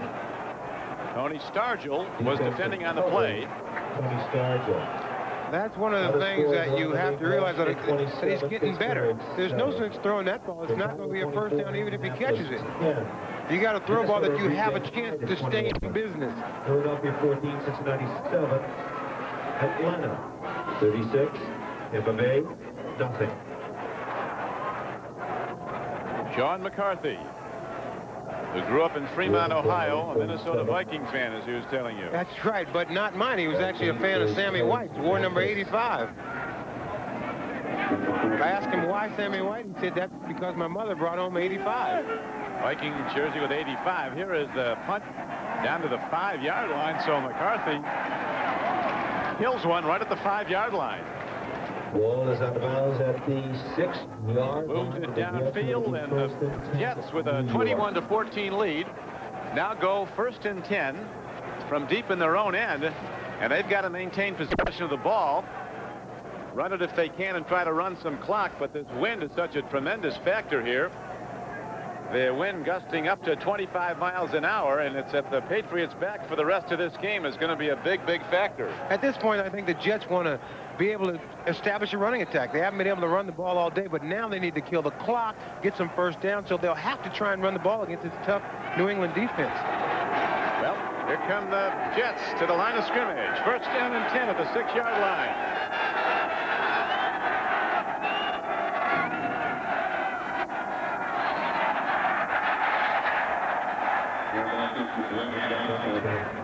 Baxter turns it upfield, and that helps the Patriots stopping the clock.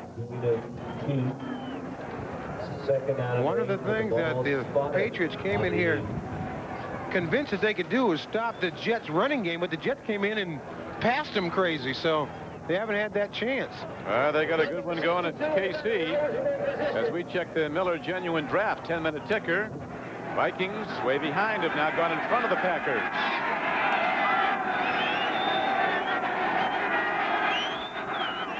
Second down and 8.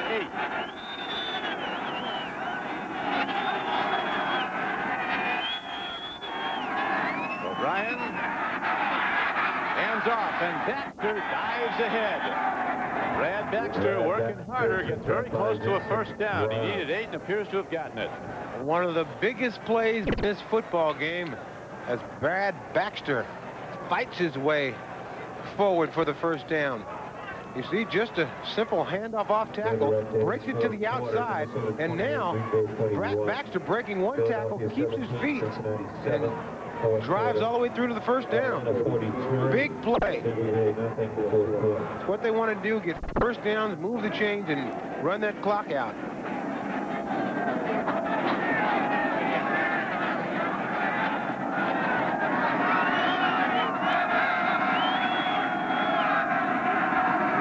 O'Brien goes back to the run. It's Baxter again, and he breaks it ahead for a gain of 14 yards and a Jet 1st down before Tim Gordon in the last line of defense. Safety brought him down. So the Jets have White and Eatman blasted open on the right side, and the strong man, Brad Baxter, although his nickname not as smooth, he's got that good rap. Well, he was smooth running through there too, as he lost his footing right at the end. But let me say, speaking of footing, this field has been put down here for only 5 days. George Toma has done a wonderful job. Really we have not seen anybody slip, no big chunks of turf come up. But it's just almost a miracle that he could do that and have it be in this kind of condition. Trevor Maddich, who wears 46 now, he was a former #1 draft choice of the Patriots. Dick Steinberg, the former. Snap, number 46, center ready to start, false start. Still 1st down. Steinberg, the head of personnel for the Patriots, and they built up the team that went to the Super Bowl. Now the head man for the Jets, their general manager. He is one of the best general managers in the business. He can find talent. And next Sunday, NBC Sports presents an exciting NFL doubleheader beginning at 12:30 Eastern Time with NFL Live. Some of you will see the Bills go against the Patriots in the second half. Jets go against the Chargers, or you'll see the Dolphins go against the Bears at Soldier Field. Check your local listing. Markers down. Brad Baxter gets the call. Markers down. Keep going defensively.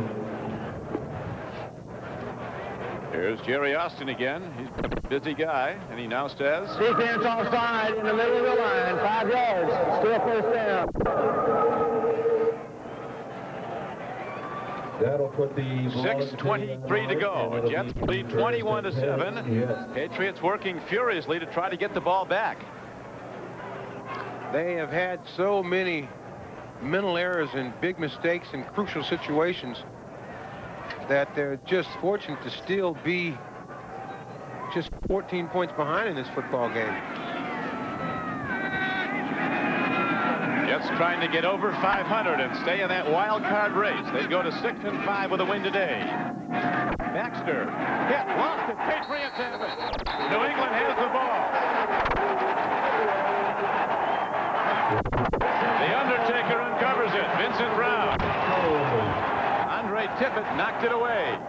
It almost appeared as if Vincent Brown just reached in and took it. And it's only the 13th turnover of the season for the Jets, but a big one. You watch here as Baxter watched Vincent Brown take that left hand and just take the ball, strip it out, and he's able to recover it. Big turnover for the New England Patriots. They've got the wind at their backs. I want to congratulate one of our team of people here, Ed Fibichop, and his wife, Barry, on the birth of their new daughter, Bree. New heir to the Fibichop fortune. That's right.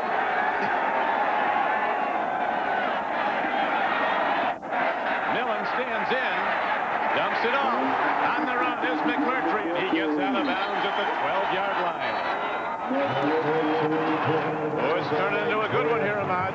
It is, and these Patriots, we've been telling you all along that they do not quit. As you see Millen here looking downfield, got a lot of time to throw the ball. Ball is spotted at the 12. Moves very nicely, finds McMurtry. These Patriots will not quit. No, they will not. Here's Millen. Here's a throw and a catch. Our Cook fights to the 6-yard line. 6 yards short of a touchdown, 3 yards short of a first down. Michael Grimm brought him down. A lot of time to go. 5 minutes left to go in the football game. Millen looks. He's in trouble. Here comes the rush. Incomplete. 3rd and goal. The same old story for the Patriots, who have to go for it. Darrell Davis put the heat on Millen. He flushed him out. Defensive end Darrell Davis of the New York Jets. Millen run out of the pocket and then finally finding a receiver, but he throws it where only the receiver can make the reception. So pretty good job of Millen getting rid of the ball. But they have been in this situation a couple times today. Coach Coslett on the sideline, still going with the shades, but there hasn't been any sun over there in a long time. Hand off, John Vaughn. Jets stop it. 4th down comes up. Mike Brim, 43. Eric McMillan, 22. Save the touchdown. As Coach Coslett now sees his defense faced with stopping a 4th and goal. Actually, they need a yard for the first down, 3 yards for the touchdown. They have to. They're going to measure. He's not there, though. No, it looked like he was not anywhere close. Well short, but that's what they need for a first down. That draw play, I question that draw play at that point. Somehow down there in that area, I'd take my chances with receivers running free through the secondary. That's Scott Zolak, the big guy, their 3rd-team quarterback. Here comes some big fellas off the sideline, a whole group of them. Oh, big group of them, including Freddie Childress. We talked about guys big enough that don't need a 3-piece suit, need a 4-piece suit. Freddie is the biggest of all. 3-5-0 at right guard.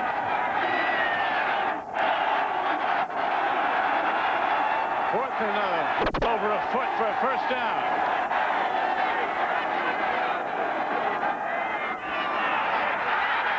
Touchdown, John Vaughn.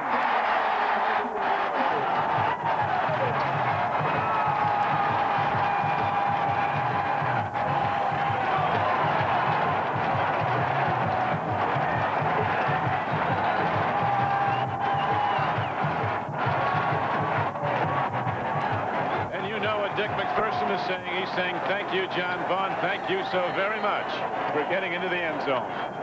Here come these Patriots.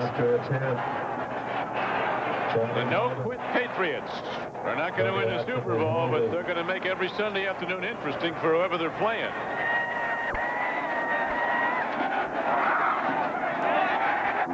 Mohamed gets the extra point, and we might Be going right down to the wire. 4:28 to play. It's 21-14.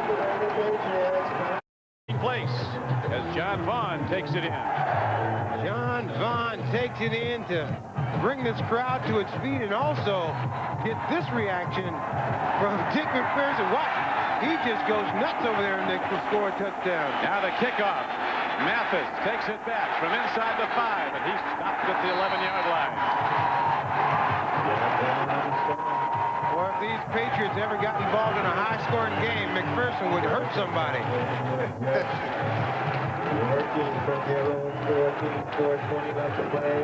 And that was John Vaughn who just made the tackle. Look at these second-half numbers. While O'Brien had the hot hand in the first half, in the second half, it has turned around. You see Millen, 18 for 23, 239 yards and a touchdown. Bill George, our NBC statistician, totaling the numbers, and they've been impressive for Hugh Millen in the second half. O'Brien and the Jets working against the wind and against the crowd noise.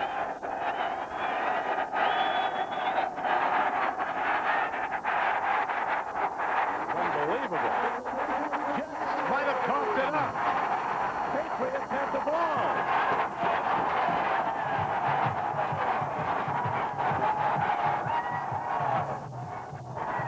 Brent Williams.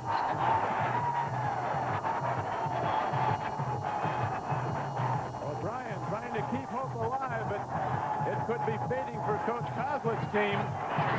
As now the Patriots have the ball and they have it first and 10 at the Jets 17.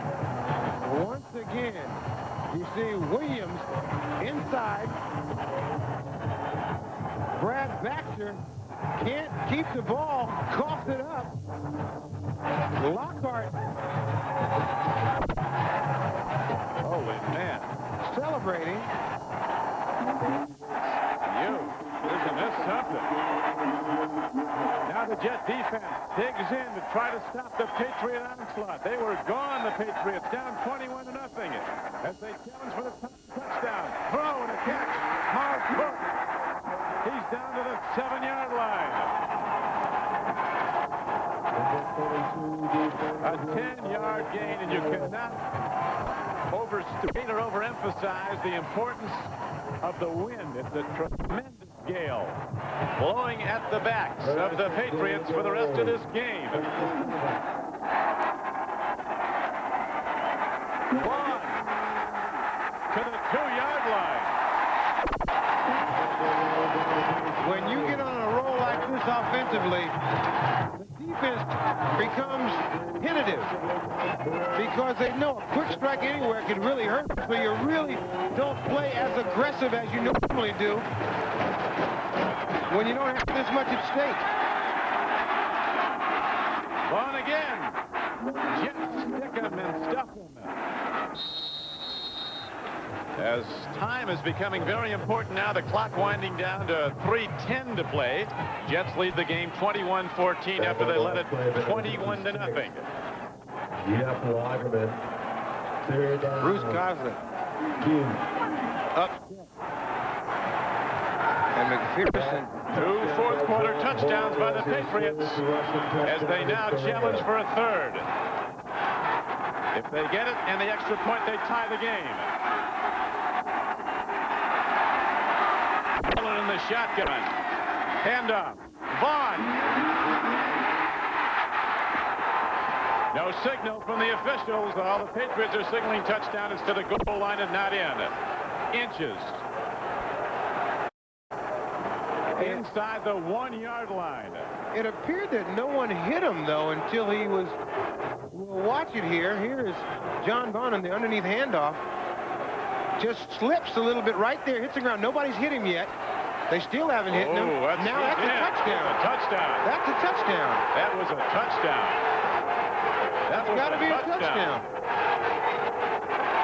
You've got to touch him when he's down. Now they're going to review it. I tell you, the lid's coming off if they rule touchdown. It might come off if they rule no touchdown. They've almost, there's no way that wasn't a touchdown. Nobody touched him. One more look at it. You see Miller, number 7, with the handoff to Vaught. Here we go. Breaks it to the outside, slips down. Nobody has touched him. Now he continues to roll forward. He still isn't hit. He isn't touched at all. That is a touchdown. They're going to review this at their leisure, take their time, as the game could be decided by that play eventually. One more time. You see Vaught slip down. Nobody's touched him. He rolls into the end zone. You see McMillan come up, but he didn't hit him until he was into the end zone. Once more. There's the slip. This is the replay that tells the story. Here's the roll. McMillan missed him. Yep. Yes, he missed him. He's into the end zone.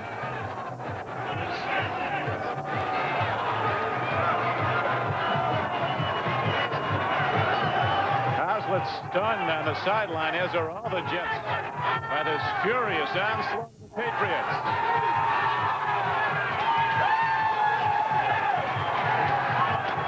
As Bruce Coughlin said last week, he was not embarrassed by his team, but he was frustrated. And you can see the frustration on his face right there now. I mean, the Jets have played a terrific game up until this fourth quarter. Half-to-half improvement. They didn't have any. They had a great first half and did nothing in the second half. One more look. For those of you who still haven't made up your mind, right here, rolls into the end zone. McMillan misses him.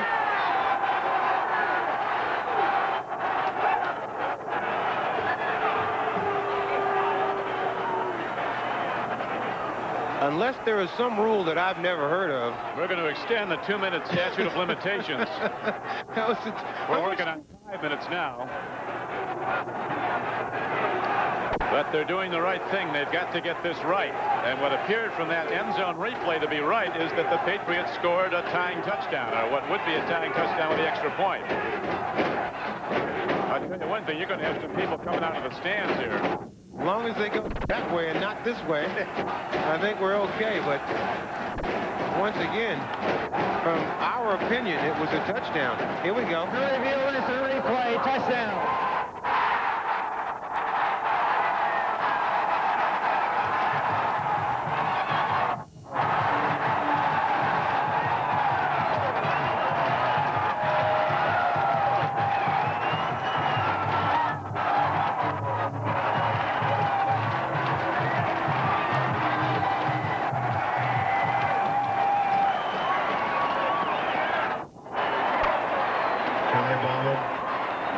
Critically important extra point try by Charlie Bauman of the Patriots. Snap and set down are good, and so is the PAT. Penalty markers down. It might be against the Jets, though. They had to go all out and try to block that extra point.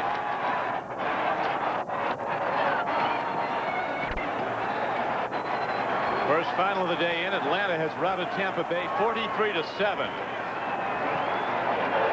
Extra point is good. The man was walked into the pitcher. There is no flag. 2 minutes and 16 seconds left to play this football game as they come back up the field. It's the New York Jets 21. The New Patriots 21. Reaction to the call by Coach McPherson.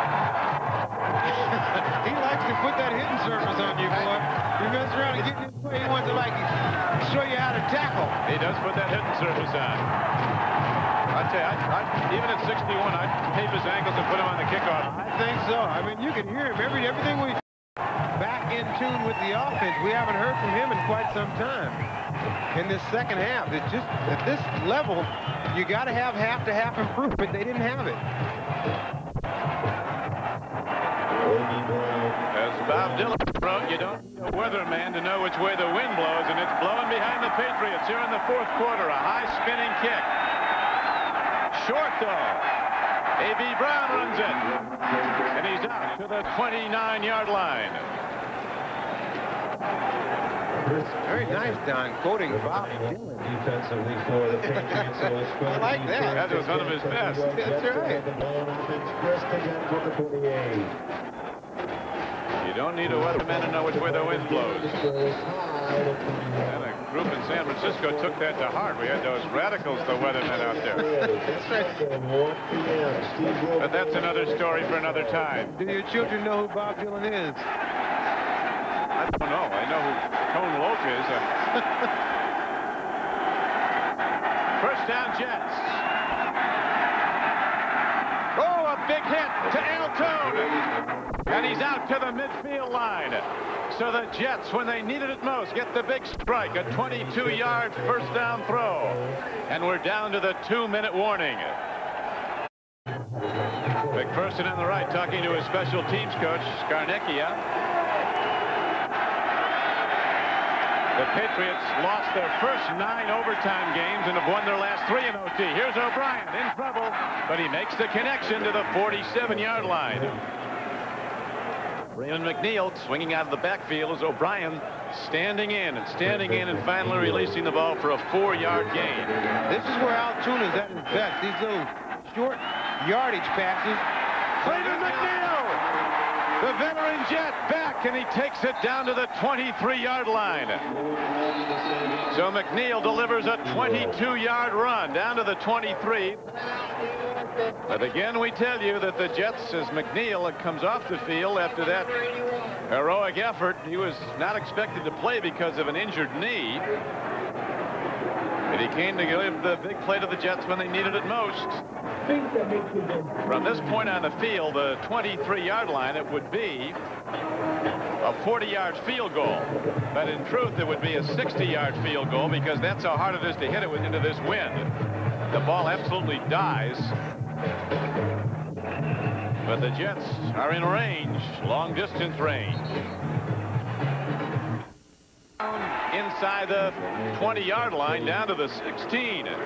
Tim Gordon, number 41, makes the stop on the catch by Altoon. And the Jets quickly align without a huddle. Tie game, 21 all. Game clock down to 72 ticks. Another throw, another catch. And down to the 3-yard line is Altoon with 1:05 to play. A 13-yard gain and a Jets first down. So when seemingly they'd lost everything, all their momentum, all their gusto, the Jets come up with the drive of the day, but they're not in yet. Receivers coach Chip Myers. Linebackers coach Fazio. As now we have Pat Leahy, the 18-year veteran, on the sideline, waiting for yet another critical field goal try. Last week wasn't his week. Altoon's the most dangerous guy in the field in any sort of short yardage situation. First and goal. Mathis in motion. Patriots aren't jumping.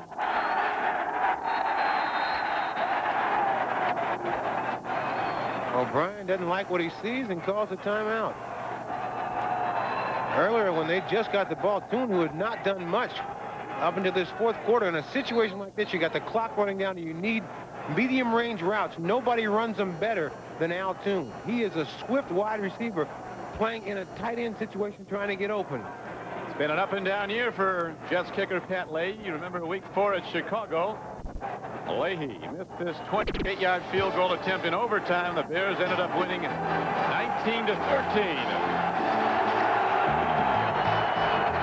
Now to live action. O'Brien on the rollout. Takes a look. He throws. Touchdown. Trevor Manich. The ex-Patriot scores.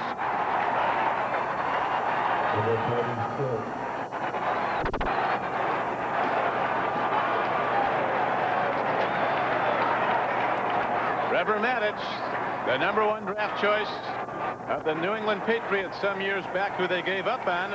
Now it's shot and in the end zone with what could be the game-winning touchdown. 57 seconds to play.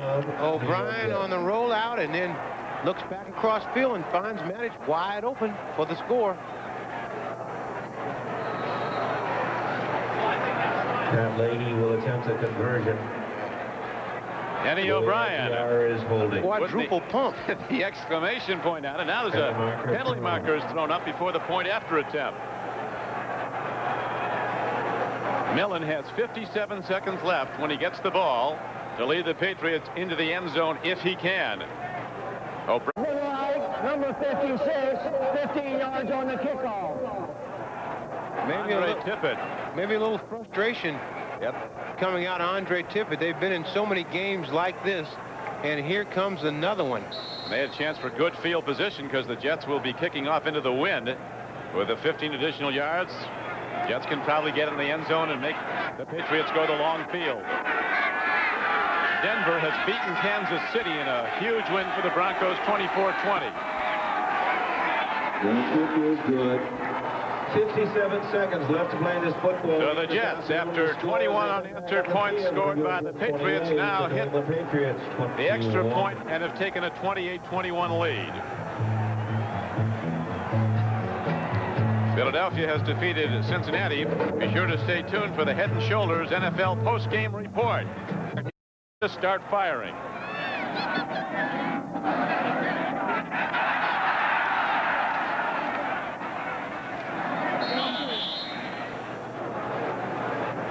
The ball will be spotted on the return to the 27-yard line where McMillan was quickly on the man.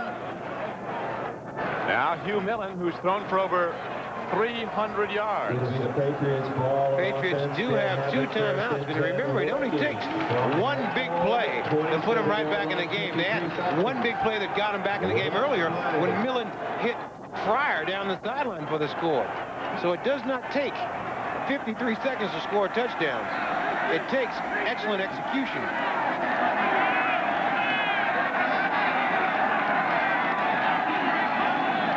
Hope is alive for the Patriots, but not much of it. Here's a throw and a catch.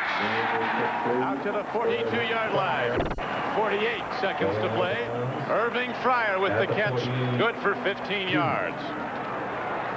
Irving Fryer will be the person that will get a lot of attention from here on out.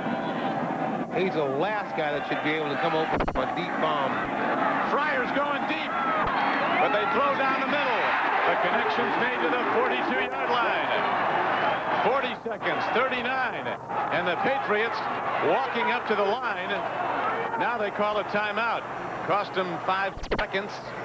16-yard gain on the play. And it looks like this game amount's going to go with the... Now they're negating it.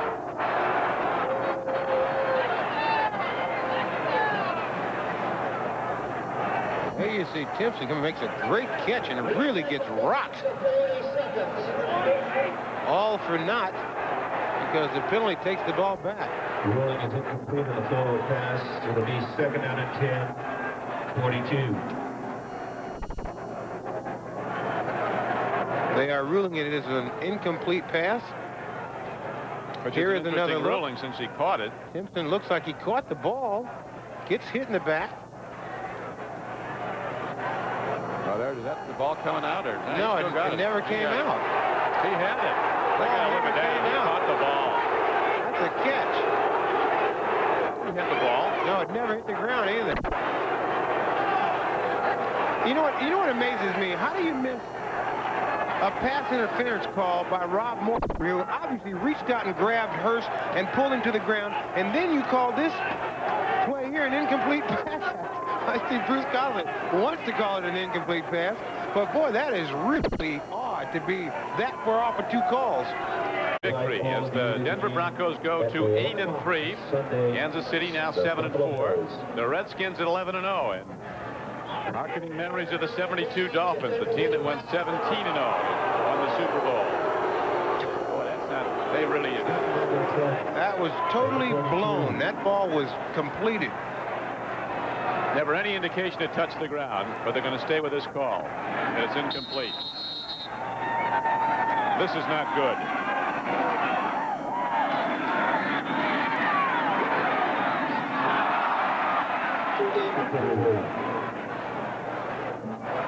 Now, there are certain things that just,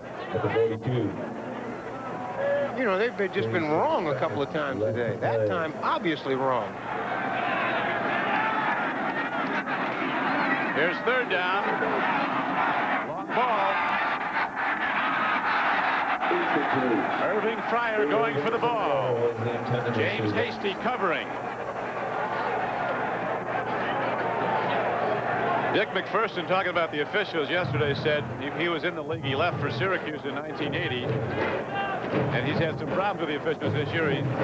He said they're better than they've ever been. But there is an additional pressure because of instant replay where they're nervous. But there's been a couple of calls today where they didn't cover themselves with glory. And we missed the calls openly. Wide, we certainly have been witness to a couple of that. That one with Rob Moore on Maurice Hurst. He just actually reached out and grabbed the guy. We're 60 yards away from the field. We could see it.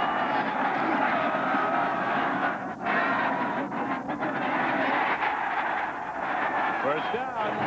25 seconds to play. The Patriots battle on. Clutch throw, clutch catch by the Patriots.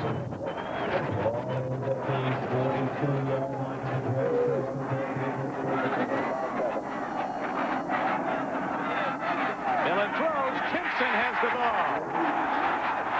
18 seconds to play, and yet another timeout. This is absolutely astounding.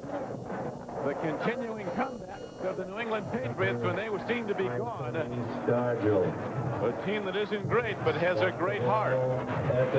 It's astounding to me to see all these fans still left in the stands. That certainly wouldn't happen in the past. But Millen operating very confidently, very coolly, picking out his receivers.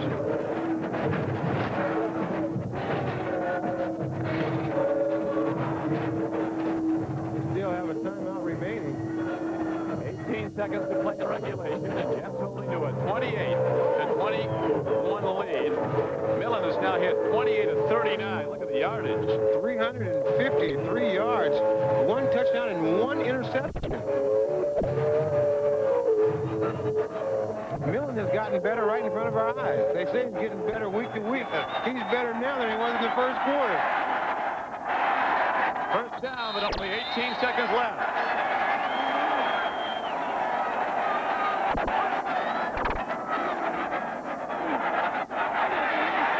Irving Fryer. 12 seconds left. 16-yard gain. And Millen will be fired into the end zone. As you know, Bruce Cosler's heart is pounding. What can you do on the sideline? The Jet defense now trying to hold them off.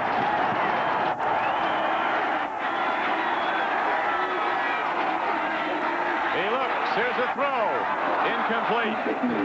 9 seconds left. Time for 2 quick throws. Michael Timpson was the receiver, but the ball comes in low, and the coverage was good by the Jets.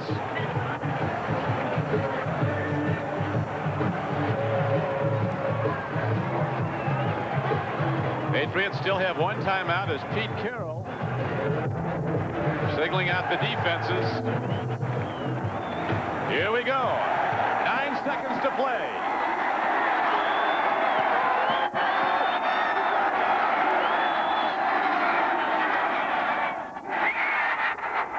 Down to the goal line. Now we're going to have 1 second is left on the clock. It looked like the ground caused the fumble, but we'll see what the officials rule.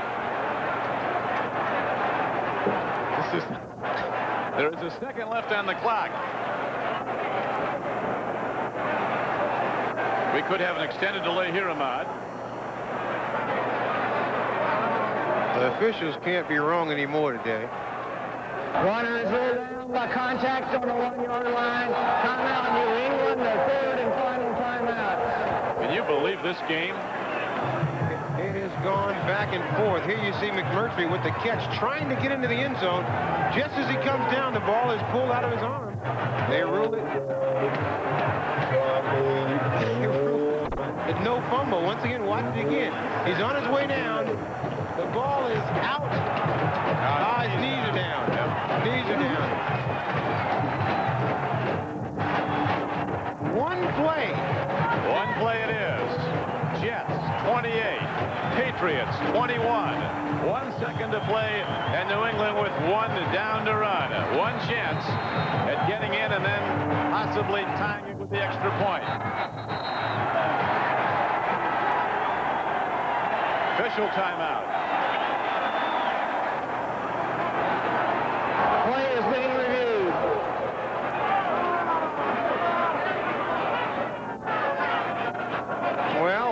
take a look. I guess we'll take another look also. You see, McMurtry's got the ball there. Watch his knees now as you watch the ball come out. His knees are not down. The ball does come out from that angle. Either be down by contact, either his knees or the ball have to be on the ground. It appeared that neither was on the ground from that angle. I don't think you make a call here, Ahmad. That's a fumble. I know one thing. I'm climbing up on the roof of this place when this is over. Here's another look. Watch. This angle. You can't really tell. You can't see his knees or anything down. You see the ball come out right there, and you can't see it in his knees hit next. The angle before this angle right here. Now watch. There he's trying to get into the end zone. Now his knee. Watch his knees. They're off the ground. The ball's out. Nothing's on the ground. It looks like a fumble. Well, I'll tell you one thing. Playing the call stands. Harold Lewis couldn't get off this field. I can't be right. I can only call what I see. But the officials would never get out of here if they... No, they wouldn't. They'd be right on the field. Last play. They have to score a touchdown. The Jets hold. No touchdown. The Jets win. The Jets defense holds on the final play. And the Jets win the game 28-21.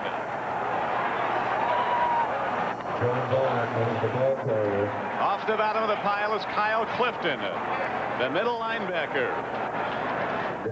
Off the bottom of the pile, Brian Washington, the strong safety. So the Jets, who appear to be in the midst of a laugher, up 21-0, find themselves challenged to the final second, and they hold. Vaughn, with just a play that they scored on earlier, off the left side, and the first one there is Loggeman, who slows them down. Then it's Clifton. Loggeman with the first hit. He's the guy that saved the tying touchdown. Your cooperation is greatly appreciated. We'll be back to Foxborough in a moment, where the Jets have come back to win 28-21. Particular attention to those who will be walking along. This is Don Fricke back at Foxborough, where the Jets have held on the final play of the game to keep the Patriots out of the end zone, and the Jets win the game 28-21.